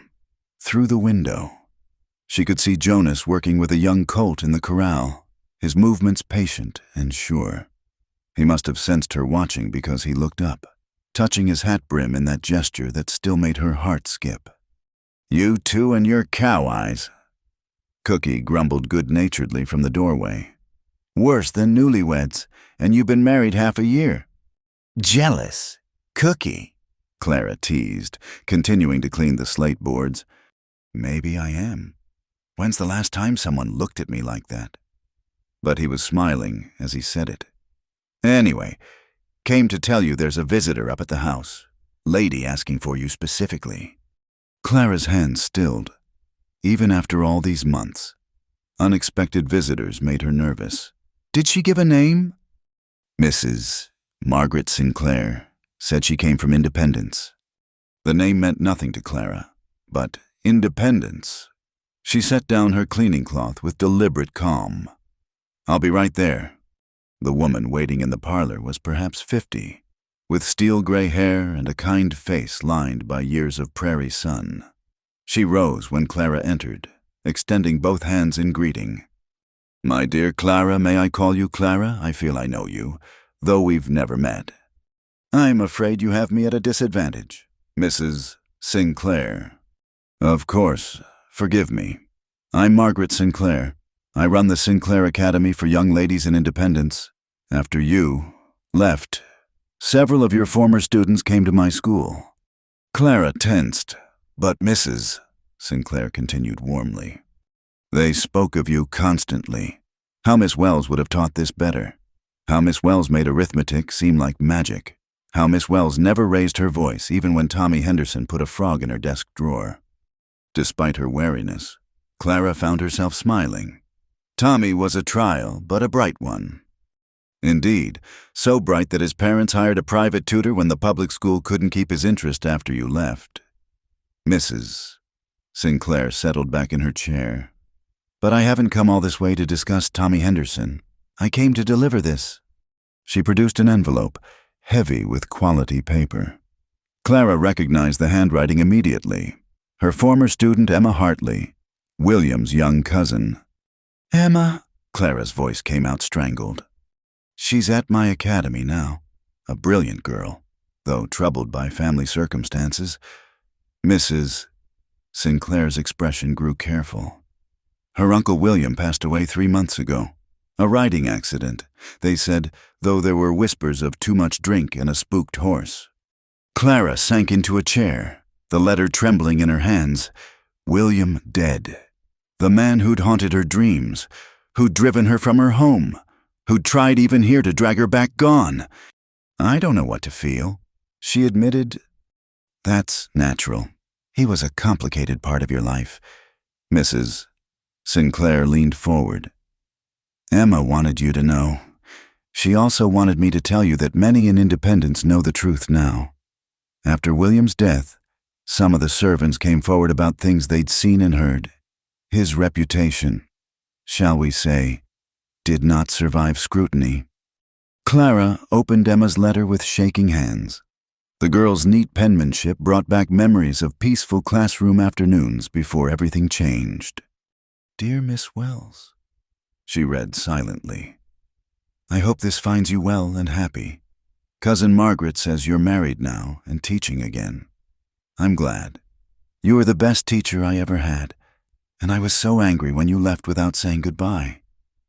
Now I understand why you had to go." The letter went on, describing Emma's studies, her plans for college, something William would never have supported for a female relative. At the end, she'd written, "I'm sorry for what my uncle did. He wasn't a good man, though it took me time to see it. I hope someday you might write to me. I miss my favorite teacher, your devoted student, Emma. She's a remarkable young woman." Mrs. Sinclair said gently, "Made even more so by your influence.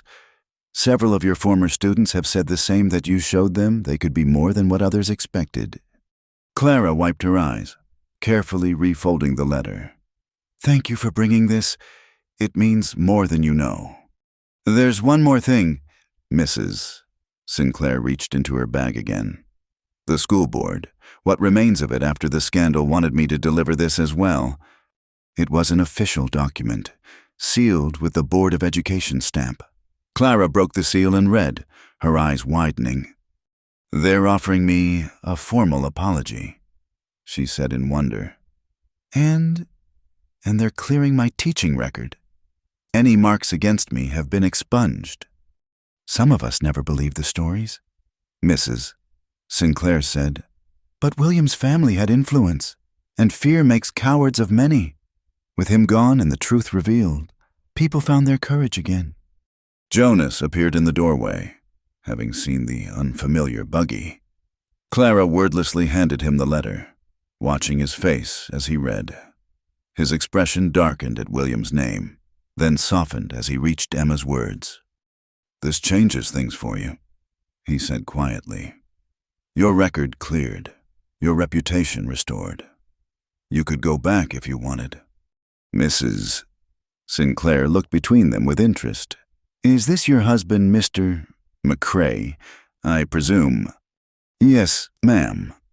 Jonas shook her hand politely, but his eyes remained on Clara. "Then I should tell you both I didn't come just to deliver letters. I came with an offer." Mrs. Sinclair straightened. "Clara, I want you to come teach at my academy. Full salary, housing provided, complete autonomy over your curriculum. Your students miss you, and frankly, we need teachers of your caliber." The room fell silent. Clara could feel Jonas beside her, carefully not moving, not influencing her one way or another. Through the window, she could see the ranch spreading out under spring sunshine, the schoolhouse she'd helped build, the mountains rising blue in the distance, the life she'd created here. "That's a generous offer," Clara said slowly. "May I ask, do you know the full story about William? About why I left? I know he tried to force himself on you, and you defended yourself. I know you fled rather than face a trial you couldn't win against his family's influence. And I know you've spent the month since building something remarkable here." "Mrs. Sinclair smiled. "My dear, I'm not asking you to come back to the life you fled. I'm offering you a chance to return in triumph, on your own terms." Clara rose and walked to the window, looking out at her domain in the schoolyard. She could see the vegetable garden the children had planted, their first lesson in patience and growth. The swing Jonas had hung from the big oak, the bench where she ate lunch on warm days, often joined by one student or another seeking extra help or just companionship. "Mrs. Sinclair," she said without turning. "Did Emma tell you what she wants to study in college?" "Teaching," the older woman replied. "She says she wants to be like Miss Wells." Clara smiled. "Then perhaps you should tell her that Miss Wells became Mrs. McCrae and Mrs. McCrae has everything she ever wanted right here, a school where I make all the decisions. Students who come eager to learn, not because their parents force them, a community that judges me on my actions, not my past, and a husband who sees me as a partner, not a possession." She turned back to face them. Jonas had relaxed, a small smile playing at his lips. "Mrs. Sinclair was nodding thoughtfully. "I would be honored to correspond with Emma, to guide her studies from afar if she wishes. But independence is no longer my home. This is—" "Mrs." Sinclair rose, gathering her things. "I hope that would be your answer, but I had to ask. Emma will be thrilled to hear you're well and happy. May I see your school before I go?" They walked down to the schoolhouse together, Clara pointing out the features with pride, the proper slate boards, the small library growing book by book, the maps Jonas had ordered from San Francisco. "It's perfect, Mrs. Sinclair declared, "exactly what a school should be. Those children are lucky to have you." As they said their farewells, "Mrs. Sinclair pressed another envelope into Clara's hands. "From the other teachers at the public school, we took up a collection for your school here. Consider it a wedding gift. Delayed." After she'd gone, Jonas found Clara sitting at her desk in the schoolhouse, Emma's letters spread before her. "You all right?" Clara looked up at him. This man who'd offered her shelter when she needed it, protection when she was threatened, partnership when she was ready, who'd stood back today and let her choose her own path, even if it might have led away from him. "Do you know what today is?" she asked. Jonas thought. First day of spring, Tuesday, the day Mrs. Sinclair came to visit. "It's the day I realized I'm not running anymore. Haven't been for months." Clara stood and went to him, sliding her arms around his waist. "William is gone. My name is cleared. I could go anywhere, be anyone, and I choose to be right here, as Clara McCrae, teacher and rancher's wife, and the woman who loves you." Jonas held her close, his chin resting on her hair. "That's good, because I'd have had to follow you to independence, and I don't think I'd make much of a city man." Clara laughed against his chest. "No, you wouldn't.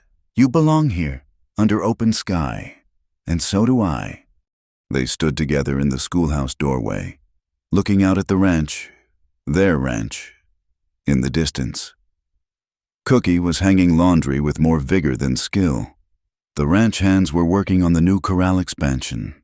Life moved on in its daily rhythm, ordinary and precious. "I need to write to Emma." Clara said, "Tell her about my life here. Maybe she could visit someday. See that there's more than one way to be a teacher. We could build a guest room onto the house." Jonas suggested. "Been thinking about expanding anyway." Clara pulled back to look at him. "Why would we need to expand?" Jonas's eyes crinkled with amusement. "Well, a man hopes his family might grow. Maybe little feet running around, learning their letters in that schoolhouse, helping with chores." Clara felt warmth bloom in her chest. "That sounds like a fine plan, Mr. McCrae." "I have my moments, Mrs. McCrae."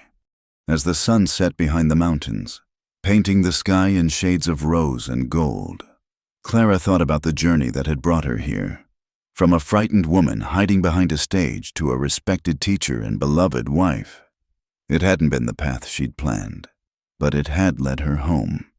The girl who'd once whispered desperately in the dark, offering the only currency she thought men valued, had become a woman who knew her own worth. And the cowboy who'd found her hiding had offered not rescue but partnership, not ownership but love. "Come on," Jonas said, taking her hand. "Cookie's making pot roast, and you know how he gets when we're late to supper." They walked hand in hand back to the house, their shadows long across the spring grass. Behind them, the schoolhouse stood ready for tomorrow's lessons. Ahead, the ranch house windows glowed warm with lamplight, promising home and hearth and all the ordinary miracles of a life well lived. Clara McCrae, who had once been Clara Wells, who had once been nobody special from nowhere important, was exactly where she belonged. Not at the end of her story, but at the beginning of everything that mattered. The cowboy had found her hiding behind the stage, frightened and desperate. But what he'd really found, what they'd found together, was so much more than either could have imagined on that distant autumn night.